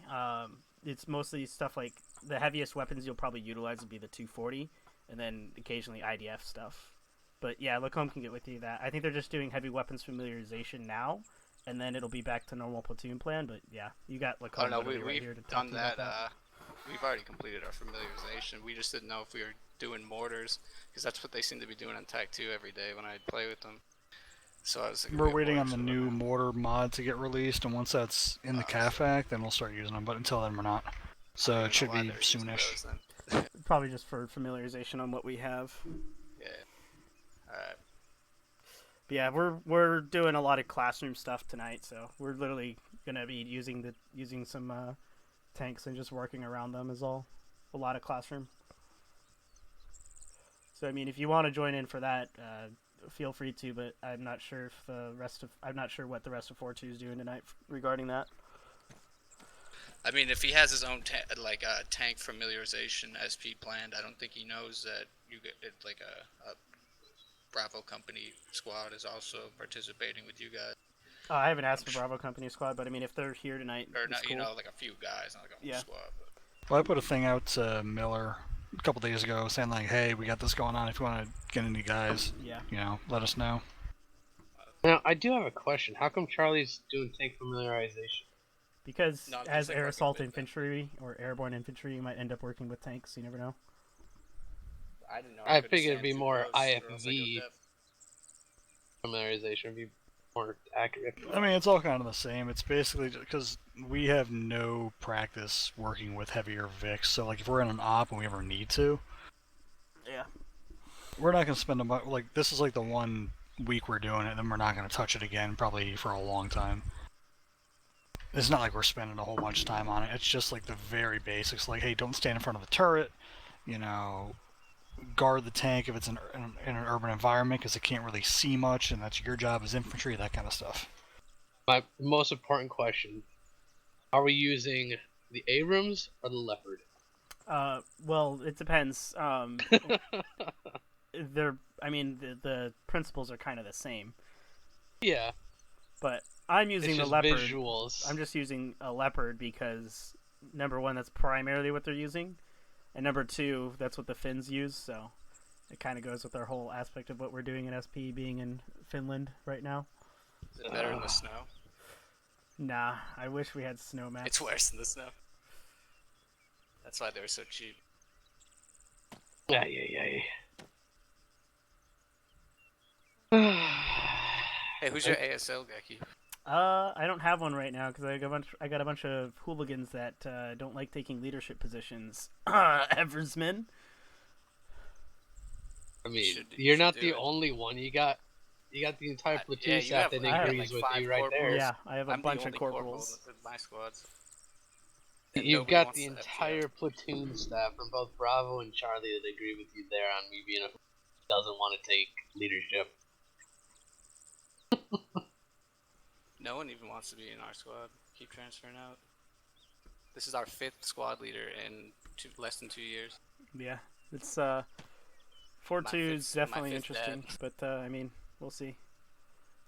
We definitely need a squad that kind of focuses more on the heavier stuff, but yeah, especially with the. I'd like it if it was just like the 240s, support by fire squad. I don't mind that. But... Yeah, when I mentioned the CLS thing, that was first platoon Charlie that is phasing, that are talking about phasing CLS out. I didn't want to say anything, but we don't really use one anyways because your battle buddy's right next to you. He should be putting the tourniquets on, not some guy running all the way over from Bravo Fire Team. Well, as it's stated, CLS is just a rifleman with extra band-aids. Alright, I'm hopping out here. He can be more utilized as AT or whatever, from what first platoon says.